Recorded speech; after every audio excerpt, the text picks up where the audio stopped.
everyone, Lau here. Welcome back to my channel, or welcome if you're new here. This is my toy collection tour video. Yeah, last week, if you saw this video, if you noticed, I had already a collection tour video. I posted one, but it was only about my dolls, mainly fashion dolls, mainly Barbie. But I collect way more than that. Yeah, I consider myself a vintage toy collector. I do collect a couple of modern things as well, but I'm not just a doll collector. But my collection is big. My collection tour videos, I do them mostly like once a year for the last couple of years now. They tend to get super long. Last year I already had to split it up into two parts, but usually a part one and a part two is never really good, but then a lot of people watch part one but not a lot watch part two. So I decided to make it like I still have to separate them into two videos, but I separate them a little bit via theming. So like the first video is all my doll collection, so who is just interested in, you know, Barbie and you know, fashion dolls, that's more the video for those people. But if you are into all of this other, you know, cutesy stuff from the 80s and 90s, then this is the video. So in this video I will show you all of my generation 1, 2, 3, 4, 5 My Little Ponies. I will show you Polly Pocket, I will show you my plushies, I will show you, I don't know, some things that are dolls, like Strawberry Shortcake here behind me, for example, but that was not necessarily in the last collection tour video where I focused more on certain doll lines. I mean, there were some other dolls like Little Miss or something in which are also not considered, you know, normal fashion dolls, but whenever I have some shelves that have like both things, like just as an example, I have Strawberry Shortcake behind me, but also lots of Care Bears and minifigures. So I didn't know in which video to include it. Then I swapped it mostly over to the collection tour, like the general toy collection tour video, except for Lady Lovely Locks, for example, where I didn't do that. So it is like, I needed to make it like somehow fitting. So this is mostly all of my other, you know, vintage girl toys, because I mostly focus on you know, girly toys, you know, toys that were, you know, made more with the girl audience in mind, but sure, toys are for everyone. So, and I also do collect a little bit of vintage action figures, so that will also be in this video, you know, my Turtles and He-Man and Star Wars, etc. So if you're up for all of that, and if you're up for a couple of, you know, hours of vintage toy goodness, grab a snack. Oops, oh no, there's a fly in my room right now. Grab a snack, grab, you know, something to drink. Let's get cozy in front of your TV or your, you know, phone or whatever, and let's have a look at all of my colorful shelves. Let's start. Okay, maybe let's start with a 360 of the whole room, and then also my other room. This is usually the wall where I film most of my videos, where I have a big desk behind me. So this is this, and then turn around here. There are these shelves: Polly Pocket, Barbie, My Little Pony, miscellaneous shelves, play sets, keepers, plushies. There's my couch. There's the 3 big Barbie shelves. Here's my couch desk, where currently there's my Easter stuff and some Barbies that I have just finished, you know, styling and dressing and all. That's always the case. Either they're sitting there, or when my big work desk, when I'm working, then usually this desk here, which is currently just, you know, it's at the wall, it is usually then standing right here. I'm working then looking out of the window. That's why what this is just there, my screens and everything, all my work stuff is behind there, because I have a week off. That's why it's all packed away. But yeah, we were here, and then TV, couple of plushies there, My Little Pony minifigures here, and my kitchen, and we're back. So that was the 360 of this room, and here's the other room, which is mainly my bedroom, because there's my bed. We have lots of shelves here. That's mainly dolls, Barbies, and then we have a couple of shelves there, a little bit of there, some plushies over there. There are my Petras. And then we have here another big wall of Barbie and action figures and 3 more shelves here. So, whoop. This is the other room. And we're back here. So now you know what you're dealing with. And depending on which video you see, I will either focus more on the dolls or on the other toys. Plushies. Let's have a look at my plushies. I'm not the biggest plush collector. I always say that. At least I try to not be, because it's very easy to get, you know, drawn into the cute plush from the 80s and 90s. And I have a couple of places in my apartment where I have them. So the first one is my couch, which I never was super happy with it, but it's, you know, because it makes me think of, you know, old aunts and grannies who have their, you know, teddy bears on the couch. But technically that's who I am, right? I'm an old aunt who has teddy bears on her couch. They're just not brown, they're very colorful, and it's a good space for plushies. It's very crowded over there already. I have to maybe take a couple of them out and put them somewhere else, but let's maybe just start over here.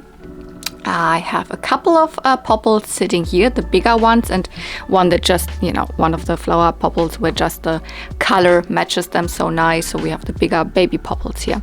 I have another space with popples, which I will also show you, of course, but you know, popples are in 3 different places in my collection. The next big row here is Care Bears, which has expanded a lot during the last year. I have found this one, for example, at the flea market, and then a lot of others I just had in big plush lots that I purchased because I couldn't behave myself. I needed to. So we have the I just call them middle size and small size. Let's call them like this because there's also bigger ones, but we have the middle size plushies, most of them. And then on top, the smaller ones. They're actually all 80s except for this one. This is more like a early 2000s one, but it is meant to really look like the vintage ones, and it really fits in well. Share Bear here. This one is smaller because it's one of the babies, but it belongs to the bigger, to the middle size baby. I always forget if it's Hugs or Tugs, one of those. And you see, continues until here. So technically I only wanted to collect the small ones, but honestly the bigger ones, so the middle-sized ones, are also like super cute, and I really like them. In between here, I only have one plush of this line. This is from the Yum Yums. This is the Cherry Poodle. They're so adorable. They're even glittery, but yeah. I could collect these more. I would be happy, but there's no space. Another line that I really like in terms of plush, they're a little hidden because they're sitting here for the longest time probably, are my Brush-A-Loves. I have 3 of the 4 normal ones. Of course, there's a couple of exclusive ones that were only released in UK or whatever, but I have, I don't remember the names, I'm so sorry, but I have the blue, the aqua blue one, I have the periwinkle colored one, and behind here is the white one. Technically I'm only missing the pink one, which would be about this pink. So I definitely want to have it, but I can collect them very slow. I could have bought the pink one at the convention, but then I decided for something else. So yeah. What else do I have here? I have 2 little turtle tots, or toddles, because it says toddles on here, because this is you know, the European release. And in France, for example, they were called toddles, but in the US they're known as turtle tots. The 2 twin babies. I have 1 magic bottle kitty, and then we have another Care Bear sitting here, but this is one of the, you know, with the flocked faces.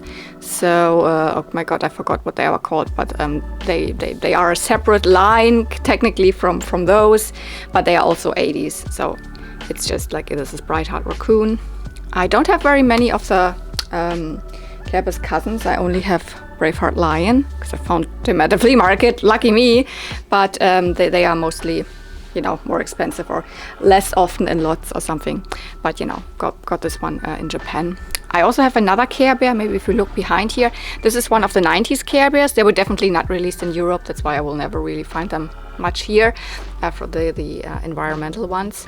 And then I have 2 things that are not necessarily, you know, makes sense here. This is actually Bibble from the Fairytopia Barbie movies. I just think this one is super adorable, and it is also making weird noises sometimes randomly when I'm sitting here, and I'm always, getting a heart attack or something.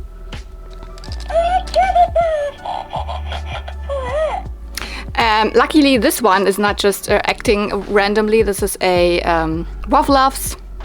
I think I've also taken the batteries out of it. But this one is another weird creature. But this one, this one is from the early 2000s or mid 2000s. This one is from the very late 90s, 1999. This is Polly Pocket. I would have liked to integrate her more into my Polly Pocket shelves, which are of course over there. These three, but she's too big for that. There's no space, so that's why she's also on my couch. She has a hard plastic head. That's the only bigger Polly Pocket doll that was released. Yeah. Come on, close your eyes. This is my. That's what I mean. It's just randomly talking sometimes, but it's so cute. This is my childhood plushie Hoppy. It's not from a specific toy line. It's just a generic rainbow bunny from the late 80s. Have him since I can think. Probably got him I was born in 1988, maybe got him in 89. I remember it was still when Germany was divided, and my grandpa brought him over from the western part of Germany, or from Berlin. So he's probably older than 1990. Here's another bunny. That's why they're sitting next to each other. This one's not from my childhood. This is my only Magic Nursery pet.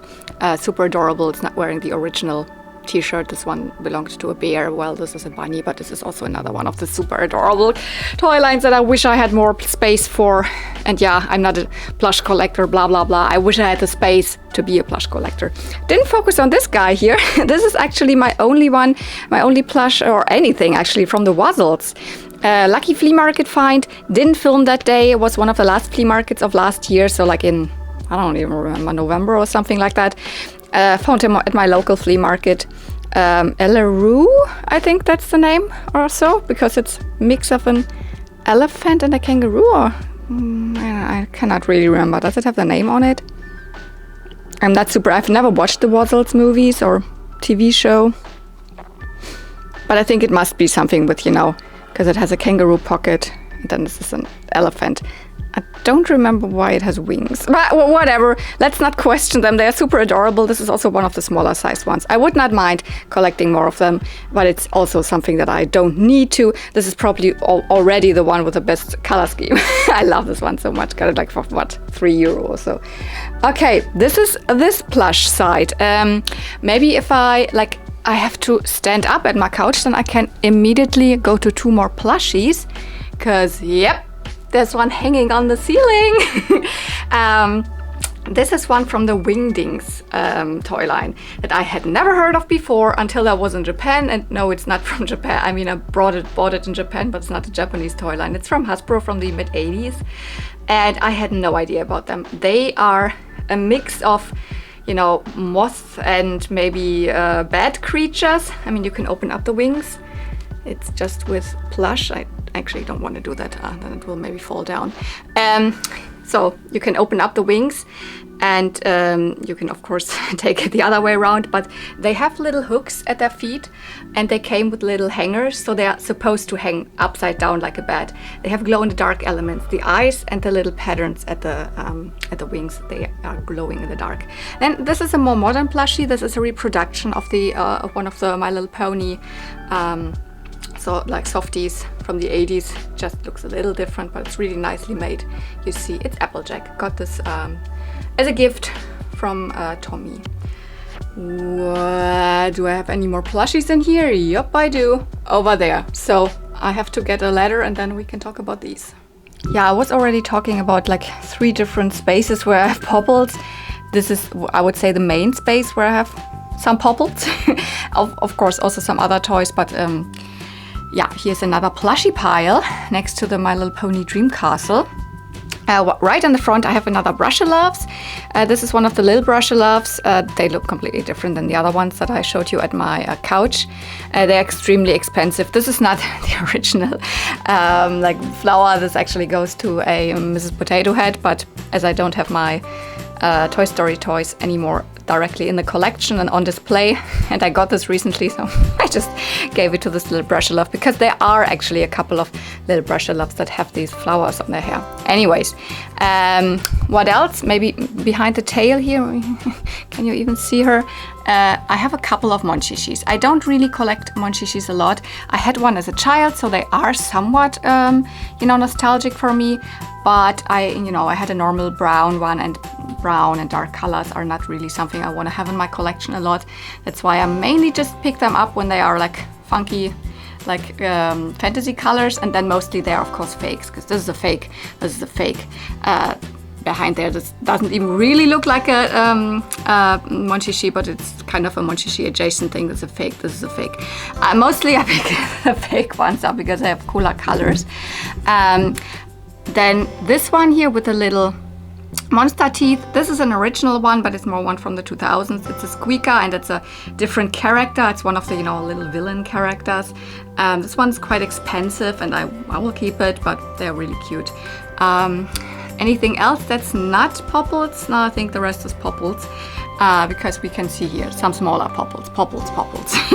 Then you see here one of the cheerleading popples, another flower popple, and then some of the mid-sized popples there, and a couple of these clippy guys. Yeah, I have actually 4 of these little hug, I don't know what they're called. You can, squish them, and then, their hands open, so you can put them on a lamp or on wherever your door or whatever you can put them. And I have, had I think 1 or so, I don't even remember, maybe this one in a lot, but these are found at the flea market. So these are different styles. You can see the yellow and the pink one look different than this one, but they're both original. They have tags that say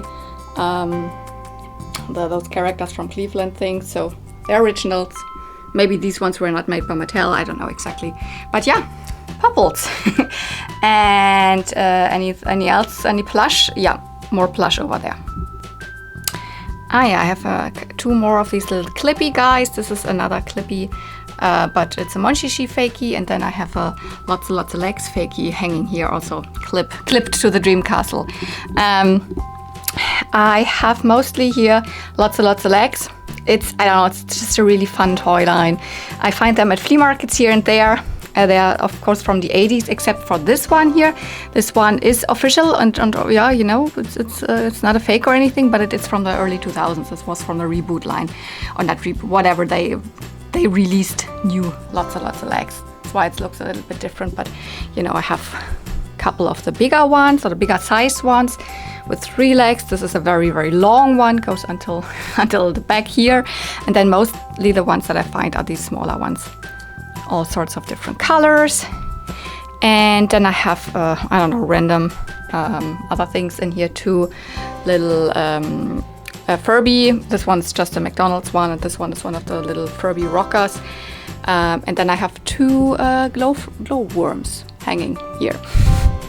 And the big thing in the back, it's not a plushie, but I'm going to talk about it because we are up here at this shelf. This is the big early 70s Barbie camper. So I always think I might at one point also put some dolls in there. Probably will do. Mostly goes the best with the Malibu Barbies. But yeah, for now, it's still empty, still over here. I really like it as a backdrop of the colorful plushies. Yeah, some more plushies in this room. I think I will leave this for when I talk about the shelf in general, but over there are some plushies. Yeah, here also some plushies. I have these 2 Pose Me pets on my lamp here in the corner. This is the corner where for Christmas one of my Christmas trees is always on. But when it's not Christmas, then I have a lamp here, and it's a nice thing. You can put these Pose Me pets around. They're super cute. They are Barbie related from the 2000s, early 2000s, I would say. But I have a couple more My Little Pony plushies here. No, not Generation 1, but Generation 3, all of them, I guess. I mean, this maybe, I don't know if it already counts for Generation 3.5 or something. This one is not talking German. I always forget which language that is. It's Danish or something. And then I have a couple of Generation 3. This is one from the claw machines. and this is a bigger normal size, you know, was released. And then we have one of the So Soft or whatever they are called babies. Yeah, don't really focus on these in terms of collecting, but sometimes I bring them home if I find something like this at the flea market. Sometimes. And I mean, this is not Plush related, but maybe as we are here already, I have a Generation 3 pony little bag here, probably self-made because it looks it was made out of sheets or something, bedding. And I have lots of pins on it. I have, you know, mostly vintage Disney pins on it, but some others, like, you know, modern pins from Toyplosion or like, I don't know, Barbie stuff. But it's mostly vintage or like in general, yeah, Disney pins for anniversaries or whatever. So like Mickey's month 1982, etc. Another big plush display in my bedroom. So we're in the other room now. And yep, up here, high upon my wardrobe, behind there are a couple of, you know, cosplay accessories, big headpieces and stuff like that. So it is nice that I can cover those things, which are not looking that nice, with cute, nice plushies. That's also somehow new. I don't remember if I showed it in any collection tour video yet. Maybe I did. But it's not that I have that for a really long time already. On the right hand side, I have everything that is concerned doodle bears, doodle pets, smaller ones and all, but all from the same toy line, all mid to late 90s. You know, also something I for a while found quite often at the flea markets. Everything is thrifted flea market. Some I found locally for, you know, for free. So I really like them, but it's not something that I need to, you know, get more of. I wouldn't mind getting more of the small ones. I don't know how they're called, doodles. No, these are probably even something else, but you know, the smaller doodle pets there, because those I could squish in everywhere. But the big ones are kind of good, to be quite honest. Then something that I absolutely love in the middle here, these are all, you know, surprise pets from Hasbro from the early 90s, or except this is one from the 2010s, because a more recent one, but mostly Puppy Surprise. So I have 3 Puppy Surprise here. A couple of them have their babies in their bellies, but a couple of babies, you know, from them are also on the other shelf that I shared in my doll video, where also, you know, the little Miss dolls and all, there are some couple of babies. I don't know why, some babies I took out of the belly, some I didn't. Then we have 2 Kitty Surprise. These are both the sitting ones, so not the laying ones, you know. This I consider a laying style, and the sitting ones, I mean, they look a little squished, but they are upright. And then I have 1 Pony Surprise, because they were not released here. Bunny Surprise wasn't either. Bunny Surprise, I think I have one in one of these boxes over there, if I can remember correctly. I haven't unboxed it. Comes from a friend. And yeah, but we only had a Cup Surprise, Puppy and Kitty Surprise. But anyways, they're so adorable. Some of mine have their tags, some don't. Some tags are discolored. Whatever. I really like this toy line. And then we are getting a little more to the left here. This is a Ewok, but it's not vintage. This is technically it's a keychain. It was a blind box thing I bought while I was in Japan at Star Wars Celebration. It is soft goods and has a hard plastic face. That's why it also makes sense here. And the colors are super cute. This is Nisa, of course, the female Ewok from the Ewok cartoons. And then we have 3 trolls here. These are actually from the Magic Trolls babies, and this is the only style of trolls I really dig. I really like them. I have also the smaller ones you will see on other shelves, and then I have these 3 partially soft body, because, you know, they have hard plastic feet and hands and face, but then they have the soft body. So I don't know, I really like them. I would like to have more of these, but also, again, you know, space and all. In between here's a little fakey Kitty Surprise baby, because of course there were also fakies of these. This is one of the fakey babies, found it separately. And I have a little, probably modern, Tinky Winky on the Teletubbies there. And this is a Smooshies from Dimba Toys from the, I think, late 90s. So, yeah. I also have some plushies on other shelves, but we will get there. This is, I think, the last thing that I consider only like, you know, plush related. It's on my bed, because, you know, the couch and the bed are technically good spaces for plushies. I have my bed is pretty wide, so I don't need the full space for sleeping. So there's lots of space for like toys or plushies. I mainly here have the ones that are not super girly and cutesy. I have my big My Pet Monster. That's an original one. I found it at a flea market. It was a crazy thing. I found 2 My Pet Monsters at the flea market, like one day after the other. And this was a cheap one here. This was the one for €5. The other one I paid 30, but I have sold it. This other one was in better condition, so I kept the one with the less good condition because the hands are a little more crackly here. This has come off, but yeah. Then I have baby Sinclair here, also a flea market find. And now you're like, wait, I remember the video where you showed him that you got him online. That's not the one. I actually last year, and the video has not been online, I found baby Sinclair again at the flea market, and I kept the one from the flea market. This is the non-talking one. The other one I had was or still have it, but it's not on display anymore, was the talking one, but the talking strip was also cut. And then I like to keep the one from the flea market. These weird spots here, these I couldn't get off. Also with retro Briting, didn't do anything, but I really like him. He will stay here. Baby Sinclair from the dinosaurs. And then I have a Garfield plush, which I actually purchased because I thought maybe I will bring it to Toyplosion, but honestly I like to keep it probably. I like to keep this one Garfield one because it's such nice, and it's the typical, you know, I hate Mondays, but I mean Garfield, come on. My sister used to collect Garfield in the 90s. I have fond memories of her collection. She didn't have a huge collection, but she had like one shelf full, I would say.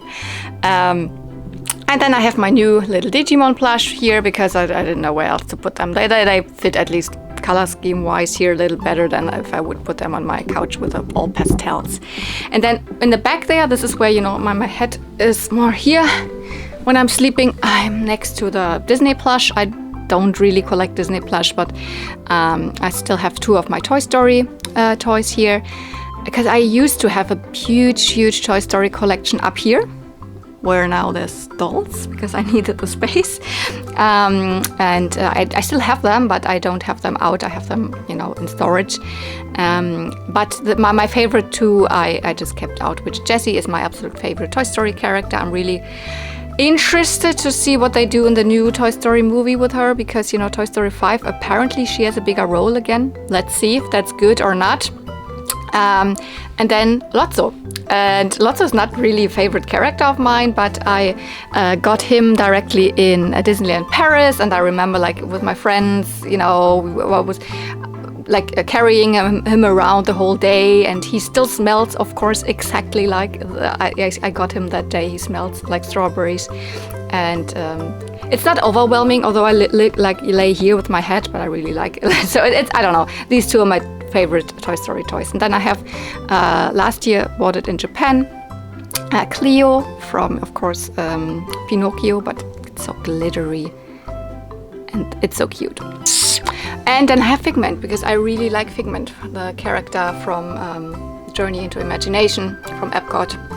I wish they would make, you know, rebuild the ride and make the ride again like it used to be in the 80s. But for now, I just like Figment. And this is an old Figment plush, definitely. My friend Cotton Candy Kittens gave him to me.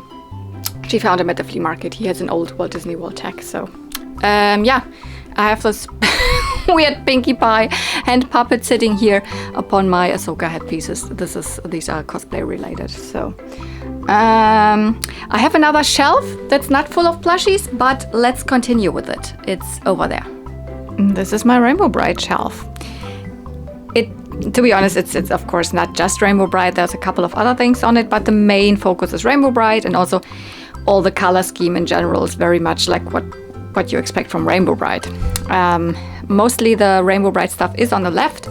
I really like this toy line. I don't have any like childhood memories of it because, you know, I was born probably too late a little bit, but I do love it, but it's not a big focus on my collection. So most of the stuff, if I have found it, it's like from flea markets or like bought in person or like in trades or something. I think I haven't purchased much of it online. I had one like bigger lot of these bigger sprites where I only kept, I think, yeah, I only kept the white and the blue one, and I'm not super knowledgeable. Yeah, Twink, and I don't know what the blue one is called. I'm very sorry. It's not really something where I remember all of the names and all, but I mean, I mostly have just the main character here, Rainbow Brite. I have the big doll and also have the smaller doll. I would like to expand the collection a little bit by these size of dolls. They are, you know, they're obtainable. They are like pretty nice on the shelf. I'm happy that not all of them were released in this big size, so I would not want to add to the big size collection unless I find them at a flea market or something. But like these here, what's her name in English? Indigo. Yeah, I mean Nina Nachtigall in German.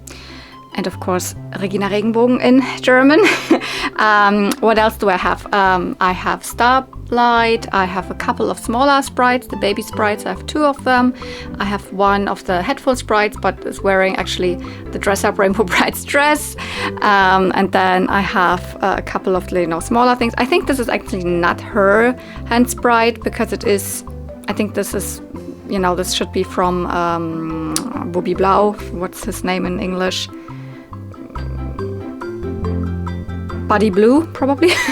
I think that's his. But I have the little sprite from Rainbow Brite directly. Those are also like flea market finds, or like we're in lots or something like that. Then I have, of course, these are more modern, the chibi figures, a couple of them. I have one of the PVCs from back in the 80s from Germany, from Sabine Sonnenstrahl. I'm so sorry that I'm mixing up the German and English names all the time because I mostly know Rainbow Brite now from the cassette tapes, and those are in German, so I get all of the names in German, of course. So really like this. It is very, very colorful, not necessarily pastel, which is why I tend to, like, I have always kind of separated it from the rest of my collection. But like with some of these other toys, it also makes sense. So I have some other stuff here, as I said. I mean, I've also, this is the first Rainbow Brite Funko Pop with Twink together. So these were the ones that were, I think, insanely expensive at one point. Now that they have released other Rainbow Brite Funko Pops, I think they're not as expensive anymore, but these were the original ones. Anyways, I have a custom pony here, which is actually a Star Wars custom pony of one of my favorite characters, Ahsoka. But I don't know, it just went here because color scheme wise, I don't know, it made sense. This is actually Bummi Bear, one like little plush toy that belongs to a German magazine, comic kind of character. And I had it as a child. That's why it was a mail away, and I had it as a child. It was a really cool thing that I found him at a flea market again. And then I have some, like, this is, you know, Uncle Scrooge McDuck here, missing part of his glasses. I found him at the flea market for €1. I couldn't say no. I probably will not keep him. For now, he's nice on the shelf because of the color scheme, same as this little Garfield, but those will probably, I will take them with me to Toyplosion and see if someone else wants them.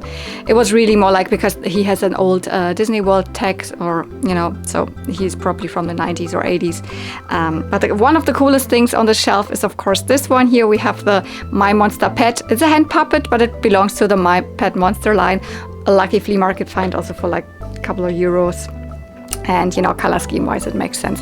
What are these little guys here? These are actually a Mattel doll line from the 70s, the Honey Hill Bunch. I just think they're cute, but I never really know where to put them, so they're just here. And then in the middle here, a couple of Star Wars figures, modern Star Wars figures from the Young Jedi Adventures. Here's a Clippy, like little Rainbow Brite fakie, I believe. And then there is a Rainbow Brite pencil sharpener. Yeah, and yeah, this is a modern Rainbow Brite doll.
continue with some action figures. Yeah, I do like me some cool, colorful 90s, 80s action figures. That's why I have a couple of these cabinets filled with them. Some of them filled to the brim, and it's a mix of different toy lines on them. So let's get through these 4. I mean, if you have watched some of my other collection tour videos, you know them. They are not changed a lot. I just, add and add more toys to it, and then that's why they got shuffled around, or I don't know, I change it a little bit, but mostly it is still here. This is where I try to put most of the ones that look like turtles. There is a lot of turtles on this,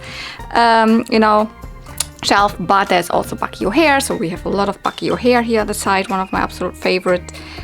Not all of it, but here, action figure toy lines, and we have a lot of turtles. We have 2 of the mini turtle sets that open up like Polly Pockets, you could say.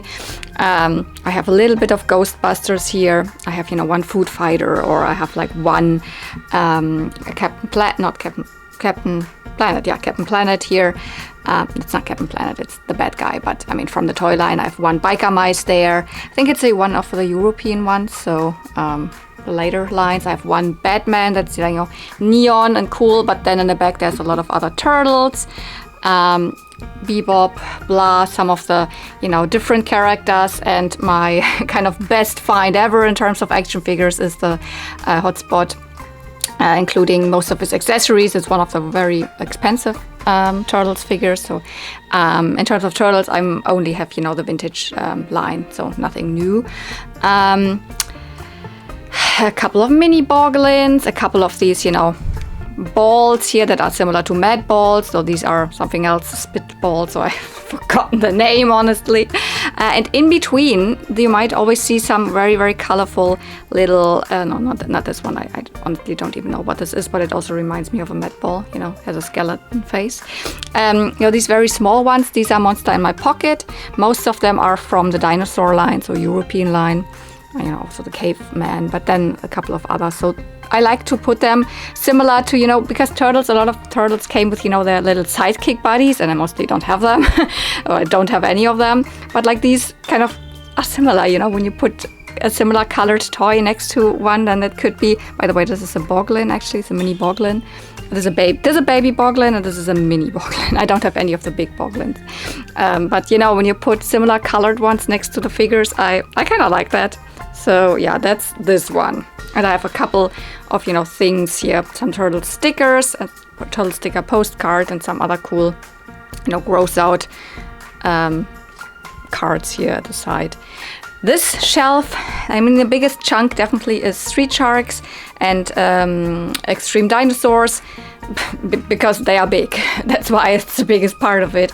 Most of the stuff here in the back is Street Sharks, and then when you see a dinosaur, there's of course then Extreme Dinosaurs here, this one. Again, also some random stuff in between. Another one of the Spitball, I think they were called Spitballs. Don't quote me on that. We have like one of the monsters, I don't know what this line directly was called, like Monster Trolls or something, but they are like the, horror figures, like Frankenstein's monster here as a little troll. And also here in between there's some Digimon memorabilia. We have some action figures here in between. Oh my god, I cannot, Wargreymon there, and some Digivices even there. But yeah, what else do I have? Some random single toys where I have nothing else. Like this is a gnarly from the Rock Lords. I have 1 wrestler on here, but most of the other wrestlers are over there. And I have another one of these. I don't know exactly. This is also some of the typical, like the Mad Balls, but it's not from Mad Balls. It's from another company, I think from Italy. Then I have 1, Marvel figure also in here, Storm. This is from a very old line, from Oda, I think it's from the 70s, from Mego. I forgot what the line was called, but this is a very expensive dude. I found him with his gun at the flea market. He's just painted, someone painted him black and etc. So, but anyways, it's a very, very cool figure. Sometimes it's just, when I like something and it fits into the color scheme, I will pick it up. If I barely kind of know what it is. We have here also something very shiny. I think that's a Big Bad Beetleborg. We have two DC superpowers from the 80s. And again, in between some of the smaller monster in my pockets here. So, Bikers from Mars, another one here, another monster in my pocket, yada yada yada. And some Digimon stickers at the side here, and a like fake Digimon Beyblade mix thing. Then this one mostly has Masters of the Universe. So He-Man, but also again some others. At the side here are some wrestling figures. I actually don't care about wrestling, but some of these figures are just looking so cool. So I have them. This is Thumb Wrestler, and the other ones are all Hasbro's. Yeah, and then I have, as I said, lots and lots of He-Man figures. Some of them are like reproduction, so to say, so they are the origins, like the Mosquito away in the back, or two of the Evil Lins, or this He-Man in the front here. I don't have an original old He-Man. I've never found one at the flea market. I think I found one back in the day, but I wasn't super interested in it. But, you know, mostly I'm more interested in the original ones, not in the reproduction or origins. But, you know, I will probably not have a Mosquito original one for now. But hey, the Sorceress is original. That's a very expensive one. By the way, also the Sunman is origins. That's not original, but most of it is original when you look at all of these guys there. Well, Tila also, Buzz-Off, and Snout Spout, and Too Bad, and all of these. I really like this one, Tongue Lasher, Mothman, all of these. Yeah, these are original. And then there's in between, I have two of these very cool, you know, from the, you know, knockoff lines of that are just, you know, using a similar style of body. They are not Mattel, of course. I have a couple of G.I. Joes in here. I think even behind here, because I have another. Yeah, I have Sergeant Slaughter as a wrestling figure, and also as a G.I. Joe. He's just barely hanging there. And here, this is Leonard Course, and here we have a Dungeons and Dragons figure. Some Trobots from Black Star in between. Oh, by the way, there's Stinkor. Can you see him? Yeah, and also some He-Man adjacent stuff at the sides here. Mini comics. This is the original mini comic from that came with Sorceress. Oh yeah, and a very, very, very broken Sectors figure there. Okie dokie. And the last one here is Star Wars, but it's not like just Star Wars in general, but it is my random Star Wars collectibles that, you know, I collect Jar Jar Binks and Ewoks. So Jar Jar Binks is just super fun to collect because there's so many weird things for him, you know, from definitely back in the late 90s and early 2000s, from when the movies, the prequels came out, but also new ones like this one here. They just make funny stuff of Jar Jar Binks. They always have. I mean, look at that. Blah, blah, blah. I also have a couple of the mini. Maybe I can take this little Ewok out here, and you can see better from the Micro Machines. Also some sets that include some Gungans and Jar Jar Binks. You even have two Gungan Lego figures. And then also these little heads that are lying in between are Micro Machines. And then, you know, in terms of Ewoks, I like to, you know, collect mostly the original old Ewok stuff that was, you know, the preschool toy line back in the day when Return of the Jedi came out. Like, this is one of my favorite pieces in my collection. It's a play telephone, also in Ewok's book, and then lots of, you know, stickers of the old Ewoks things, or even there's a Return of the Jedi Ewoks eraser or a bookmark, and then, you know, other Jar Jar Binks stuff in the back. This droid head is a Micro Machines thing that also opens up, you know, like a little Polly Pocket. There's an Ewoks nightlight back there, and yeah, all sorts of, you know, candy container from back then. This Jar Jar Binks is also a Micro Machines thing that you can open up and play with. This Jar Jar Binks is a mug, and there's Jar Jar Binks holding your I don't know if you can see that even. It's crowded. It is not easy to display all of this stuff, but this Jar Jar Binks is holding your toothbrush with his tongue. So I love this. And then there's a random TIE fighter in here because I I just found him, or I had him in a lot and I just kept him. But I have another shelf that is more dedicated to the typical Star Wars figures. Star Wars. Yeah, I have actually quite a big collection of Star Wars action figures, all in this 3 3/4 inch, so the small size, the size that also the vintage figures came in.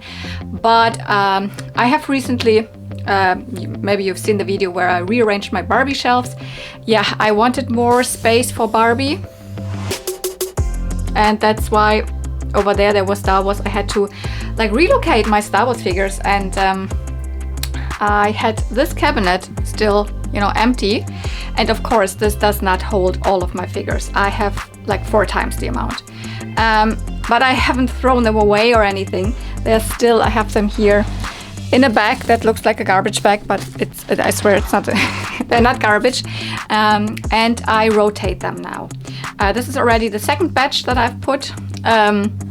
I think in the doll collection tour video, when I was like showing you here, blah blah blah blah blah blah, you still like I just, you know, swooshed over it, and you might have still seen the you know, the first batch. That was all I had at first. All my like really vintage figures, everything from the, you know, vintage Kenner line was on display. Now I've changed it up in celebration of Maul Shadow Lord, which will, you know, air very very soon on Disney Plus. It's a new animated show around Darth Maul, and you know, that's why I kind of picked a lot of figures. First of all my 3 Darth Maul figures, behind him there another one, and then everything that is kind of, you know, surrounding his life, you know, characters that were important in his life, or that, you know, were at least from the same era and all of that. So that's how I put those together, and it's actually a lot of fun how to, you know, rearrange it. And then I don't know, the next time I might do only,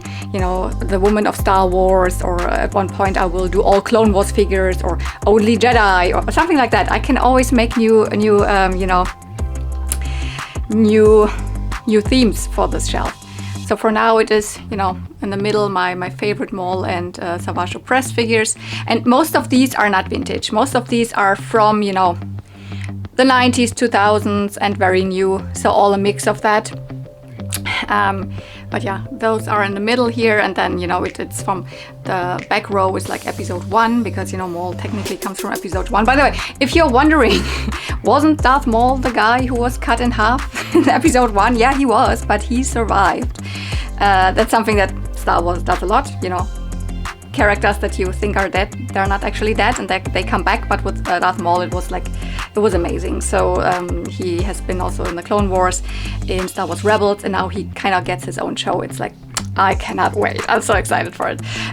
But that's how, you know, all of the, you know, after like the episode 1 stuff and a couple of others, then we have a lot of stuff that is from, you know, the Clone Wars in the middle, like Obi-Wan, of course, important in his life, and we have like stuff like Asajj Ventress and stuff like that, and then we have also a couple of Mandalorians, like Pre Vizsla in the middle, and stuff like that. That's all.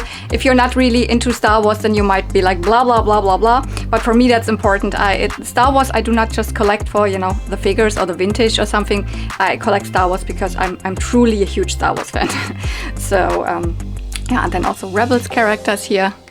This is a version of Maul from Star Wars Rebels. Of course, this is the vintage figure, so a couple of vintage figures have sneaked into this. But whatever, I always put the small figures in the front, and I wanted to have these two definitely here because, you know, a droid with a Disney hat, of course, because it comes on Disney Plus, and then also a Maul colored droid. Some of these figures are just loosely like have to do with Maul or whatever, but, you know, this is my newest you know, display I came up with. And in the back you might see the heads of 3 bigger Amidala figures, or dolls, actually. These are dolls. Yeah, I have more of those, you know, from episode 1, the Queen Amidala, Padme fashion dolls. I don't have a really good place to display them, so for now they're behind there. Okay, Star Wars. Jurassic Park and other dinosaurs. It's a mix mostly of Jurassic Park and of Dino Riders. Yeah. Also a huge fan of Jurassic Park. Not really in my Jurassic Park phase right now, but I still absolutely love it, and I mostly collect, you know, the vintage one. So a lot of like these, and this one, it's really from the 93 line.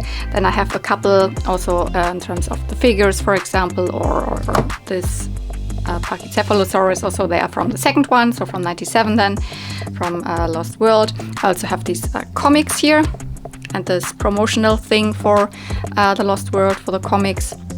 And I have very little from Jurassic Park 3. I think I only have this one here from Jurassic Park 3. And I have a little bit of, you know, Jurassic World in here. A couple of more modern ones like Blue over here, or another raptor, this one, for example, or yeah, a little bit. But then I also have this, and all those are not Jurassic Park. Those are Dino Riders, which is another dinosaur toy line. And I have a couple of, you know, promotional, I don't know, like merchandise accessories, like this cool watch here from Burger King back in the day, or this little Jurassic World egg there. I think there were probably sweets in there, candies or something. And then yeah, in between the figures. That's my Jurassic Park and other dinosaur shelf. I mean, I have another shelf where there are my childhood dinosaurs, but this is really the mix of, as I said, Jurassic Park and Dino Riders. Welcome to the highest shelf here in this room.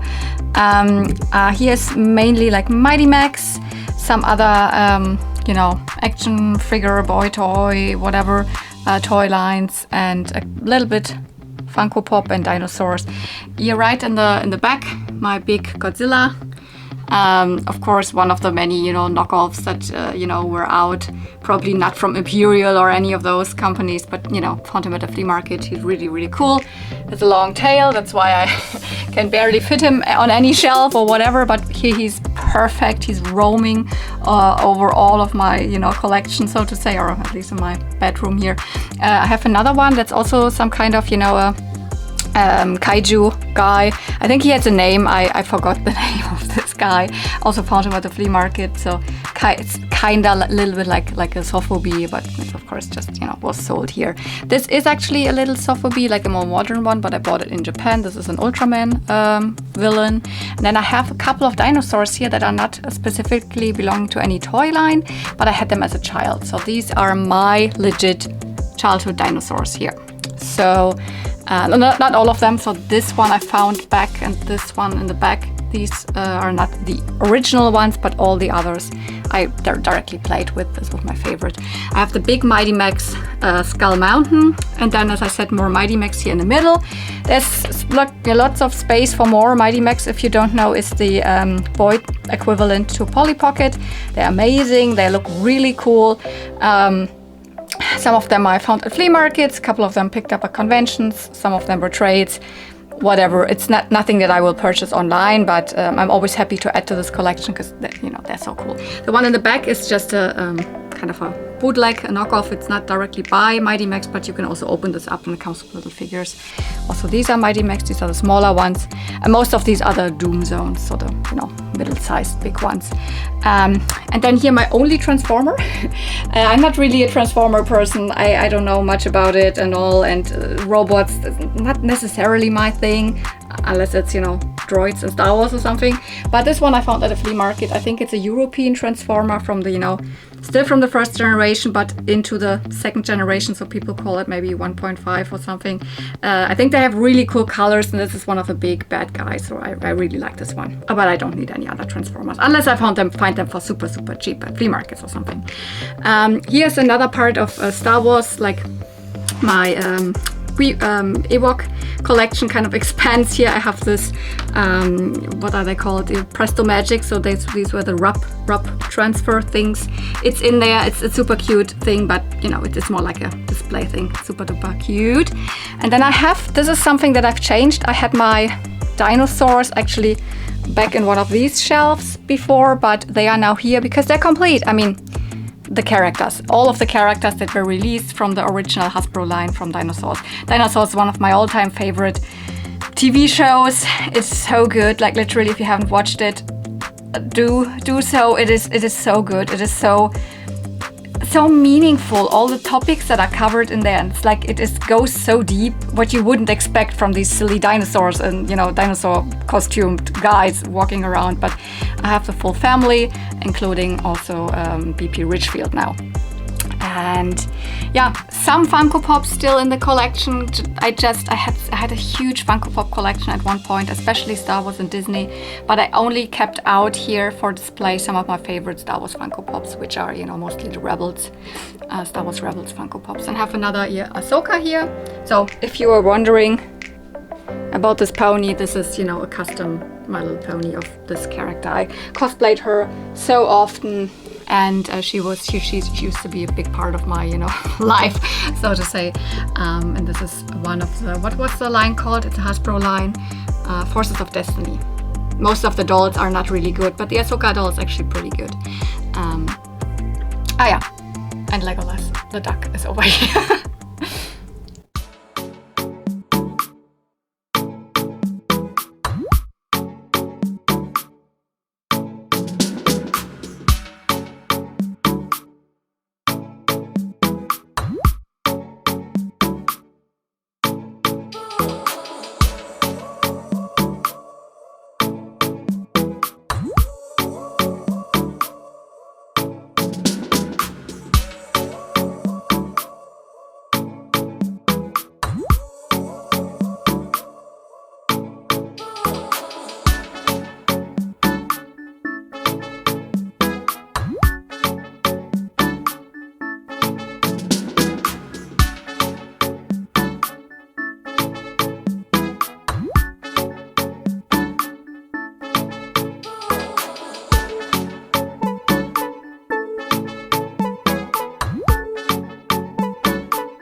And some other toys, but I consider this like my little keepers shelf.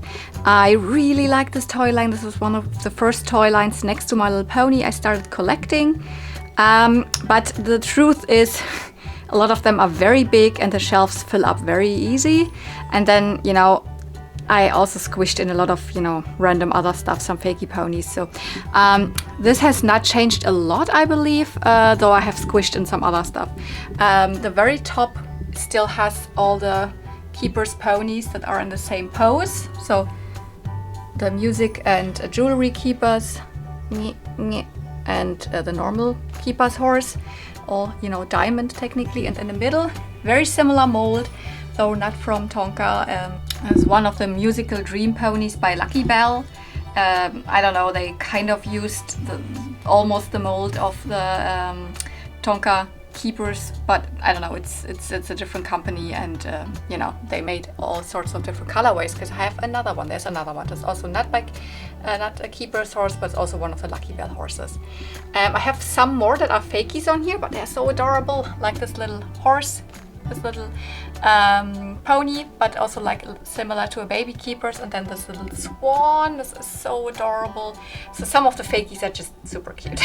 But then I have a lot of the original ones. It's a mix, of course, of the big adult keepers and then the baby keepers. We have here baby keepers, adult, baby, and then in between, like there, I have a fakie. Some fakies are just over here.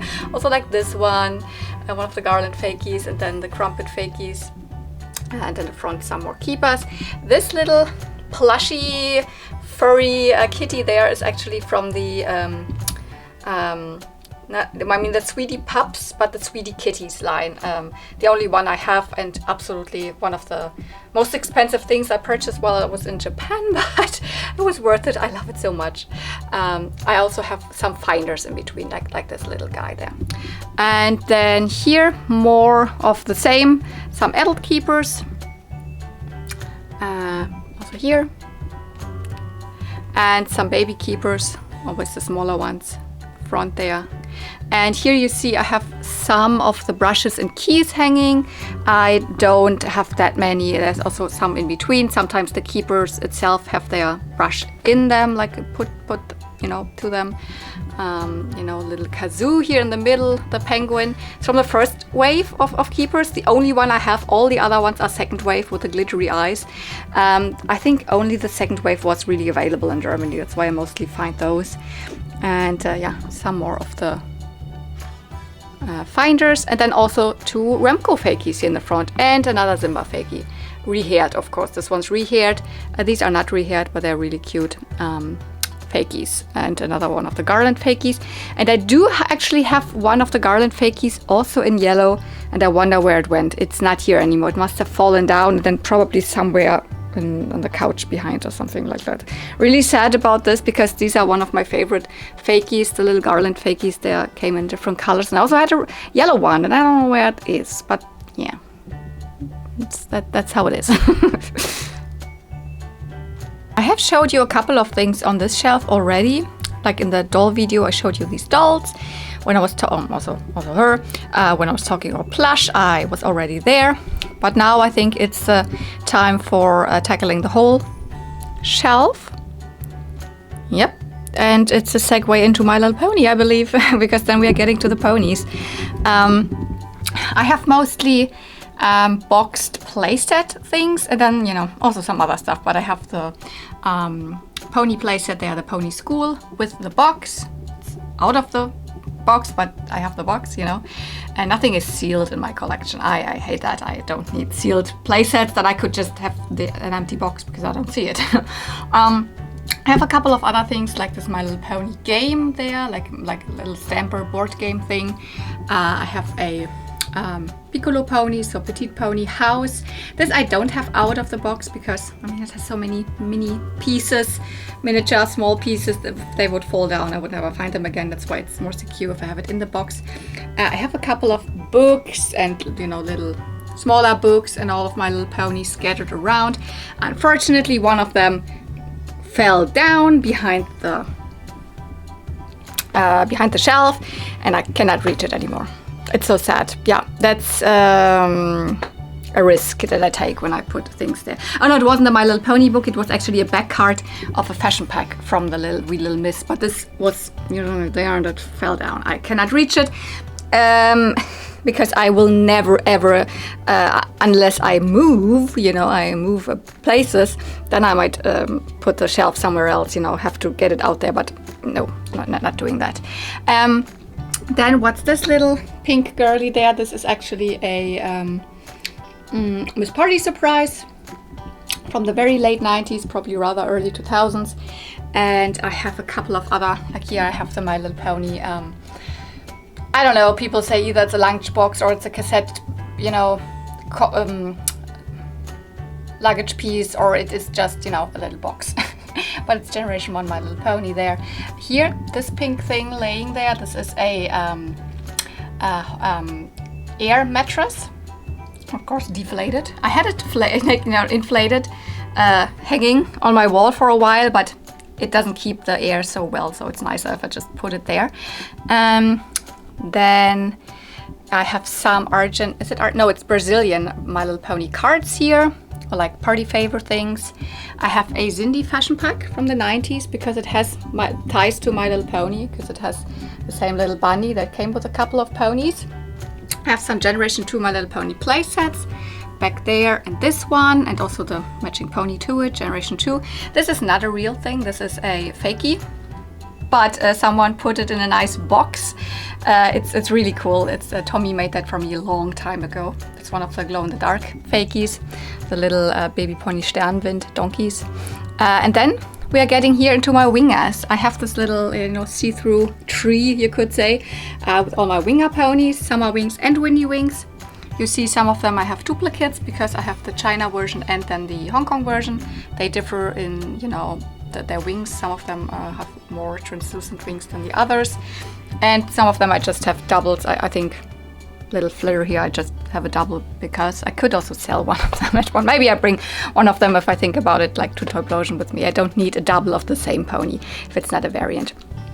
This is one of the carry cases from My Little Pony, and then again behind there a couple of books, you know, the UK annuals, another small little book from the US. I think Chad Marvelous sent me this, and then this cute Rainbow. This is not My Little Pony related. It's just very cute.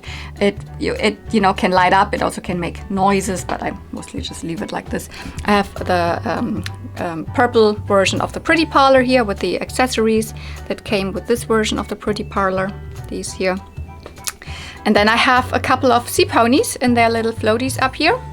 And another pony playset, the Puff and Puff Perfume Palace, which I mostly use to store things, like My Little Pony accessories that I don't know where to display them. They're in there. There's, you know, baby pony accessories and all of that in there.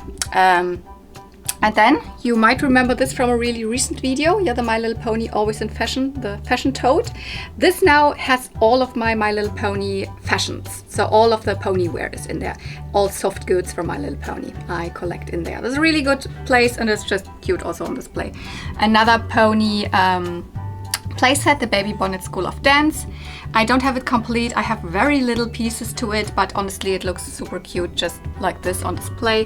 The handle is on it, and here's the pony that came with it. And also recently I got the fashions that she came with. Not the hair clip, this I just put in because it's cute, but it's also My Little Pony, which comes just from one of those pretty ups, I believe. But she has the leg warmers and the little tutu. I need to, you know, move a little bit to the other side there, then I can show you the rest. Okay, I'm here. And of course you already saw it. Here's more My Little Pony playset goodness. This is not a My Little Pony playset. This is actually a vintage, I don't know if it's was meant to be a lunchbox or something, but it's from '99, a really lovely brand that did all these super cutesy, a little bit Sanrio-like accessories and all. Found it at the flea market. I think the video hasn't been released yet. On top of there, the box for the Scrub It Up top and the Scrub It Up top on top. This is a little pretty playset, so not My Little Pony, but you know, pony adjacent toy line, just by Mattel. Then I have the pony bed here, almost complete now, I think not fully complete. And Lickety Split is modeling a lot of cute stuff. This thing that she has around here, this plushie, is actually from a Fashion Star Philly. It's not from My Little Pony, but it suits her really well. Then I have the My Little Pony crib and the big show stable box and the show stable on top with Lemon Drop and with Brandy looking out of the window. I have the little modern My Little Pony miniatures here, and I have a Generation 3 My Little Pony board game and tucked in the corner there, because it was the absolute right amount of centimeters that I needed there. And then I have lovely pony artwork here. This is just a poster from a My Little Pony magazine from the late 80s, early 90s. And then I have a couple of pieces from Premium Ponies. She unfortunately is not doing pony artwork anymore. She used to be my favorite pony artist. If you look, oh, this is so cute. This is an original, drawing from her. This is just, a print. And this is also an original. She painted me with Milky Way. It's so cute. And this is also amazing. Got this very recently from Bloody Mermaid. This is, oh my god, I love this color scheme. I just need to give it a nicer frame, because the gray frame looks a little boring there, but I will just paint over it because all the other frames are also just painted. So I will do that. Then this also has a nice rainbow color frame, and I might, make this pony or very similar pony maybe at one point as a custom. Okay, we're up here, and I think we've already seen that. So let's move on to another shelf. Or maybe first of all, not a shelf, but I was just talking about artwork and things on the wall. Maybe let's get over here. I have two back cards from, it says Dufties, but that's Charmkins in English. I have two back cards here. Then more artwork from Premium Ponies. I just explained that she's not doing that anymore. She doesn't have a shop anymore where you could buy it, but I just love her artwork. And then I have one little Diva Stars fashion pack thingy here. I don't collect Diva Stars, but it's a cool thing because it's in package. I just leave it there. And maybe we are over here right now. I can show you my cassette tapes. This is where I collect all of the cassette tapes. The lines that I collect, like Barbie, Wendy, Petra, Lady Lovely Locks, I have a couple like single ones that I don't plan to collect more, like Princess of Power, She-Ra, I didn't like it that much. Moondreamers, really hard to find those cassette tapes. And then I have lots of Rainbow Brite. And a couple of My Little Pony there tucked in at the bottom. And a couple of Benjamin Blümchen. So there's space for more, but I actually do have a lot more cassette tapes. They're just not in here. They're in one of these drawers. I might not show them to you. They're more Wendy. These are the older Wendy ones here, and then the 90s Wendy ones are in one of these drawers. But yeah, cassette tapes. I already showed you, the ponies up there with the pony playsets, but let's now get into really my pony shelves. I think that's a good transition. The first one here is, on top of this little hanging unit. It's a little crowded already, but I have mostly my sea ponies there, baby sea ponies and the adults. I have only one shell for the adults, and for a couple of baby sea ponies I also don't have the floaties. Whoops, let's get closer here. And I have also the little Glory figurine that I got recently. I've put her here, maybe not the best space. And then I have a couple of the Bullyland mini ponies here. They're also original, back from the 80s. I have my 2 jewelry cases and then 2 pony puzzles. I have an idea for pony puzzles that might be better than having them just in the back there, because right now I was always like, I don't know where else I would put any puzzles. That's why I never added pony puzzles to my collection. But I have now one more, and I actually have a nice idea. You will see it. And then I also have a playset here. This is the waterfall playset. Comes with this pony in the front that sprinkles and duck soup, the duck. But I also added, another sea pony there and seashell, because, she also makes sense there in the waterfall, splashing around. And I really like this playset. It's not really super good condition. It is a little broken because the cloud there is hanging. It's actually a water playset. You could pump water. It would come like a shower out of this cloud there. But the sun, and I love this. This is one of my favorite, small G1 playsets. And if we get down here, then you see there's actually a mirror on the back. But I mean, I wouldn't need it, but it was there.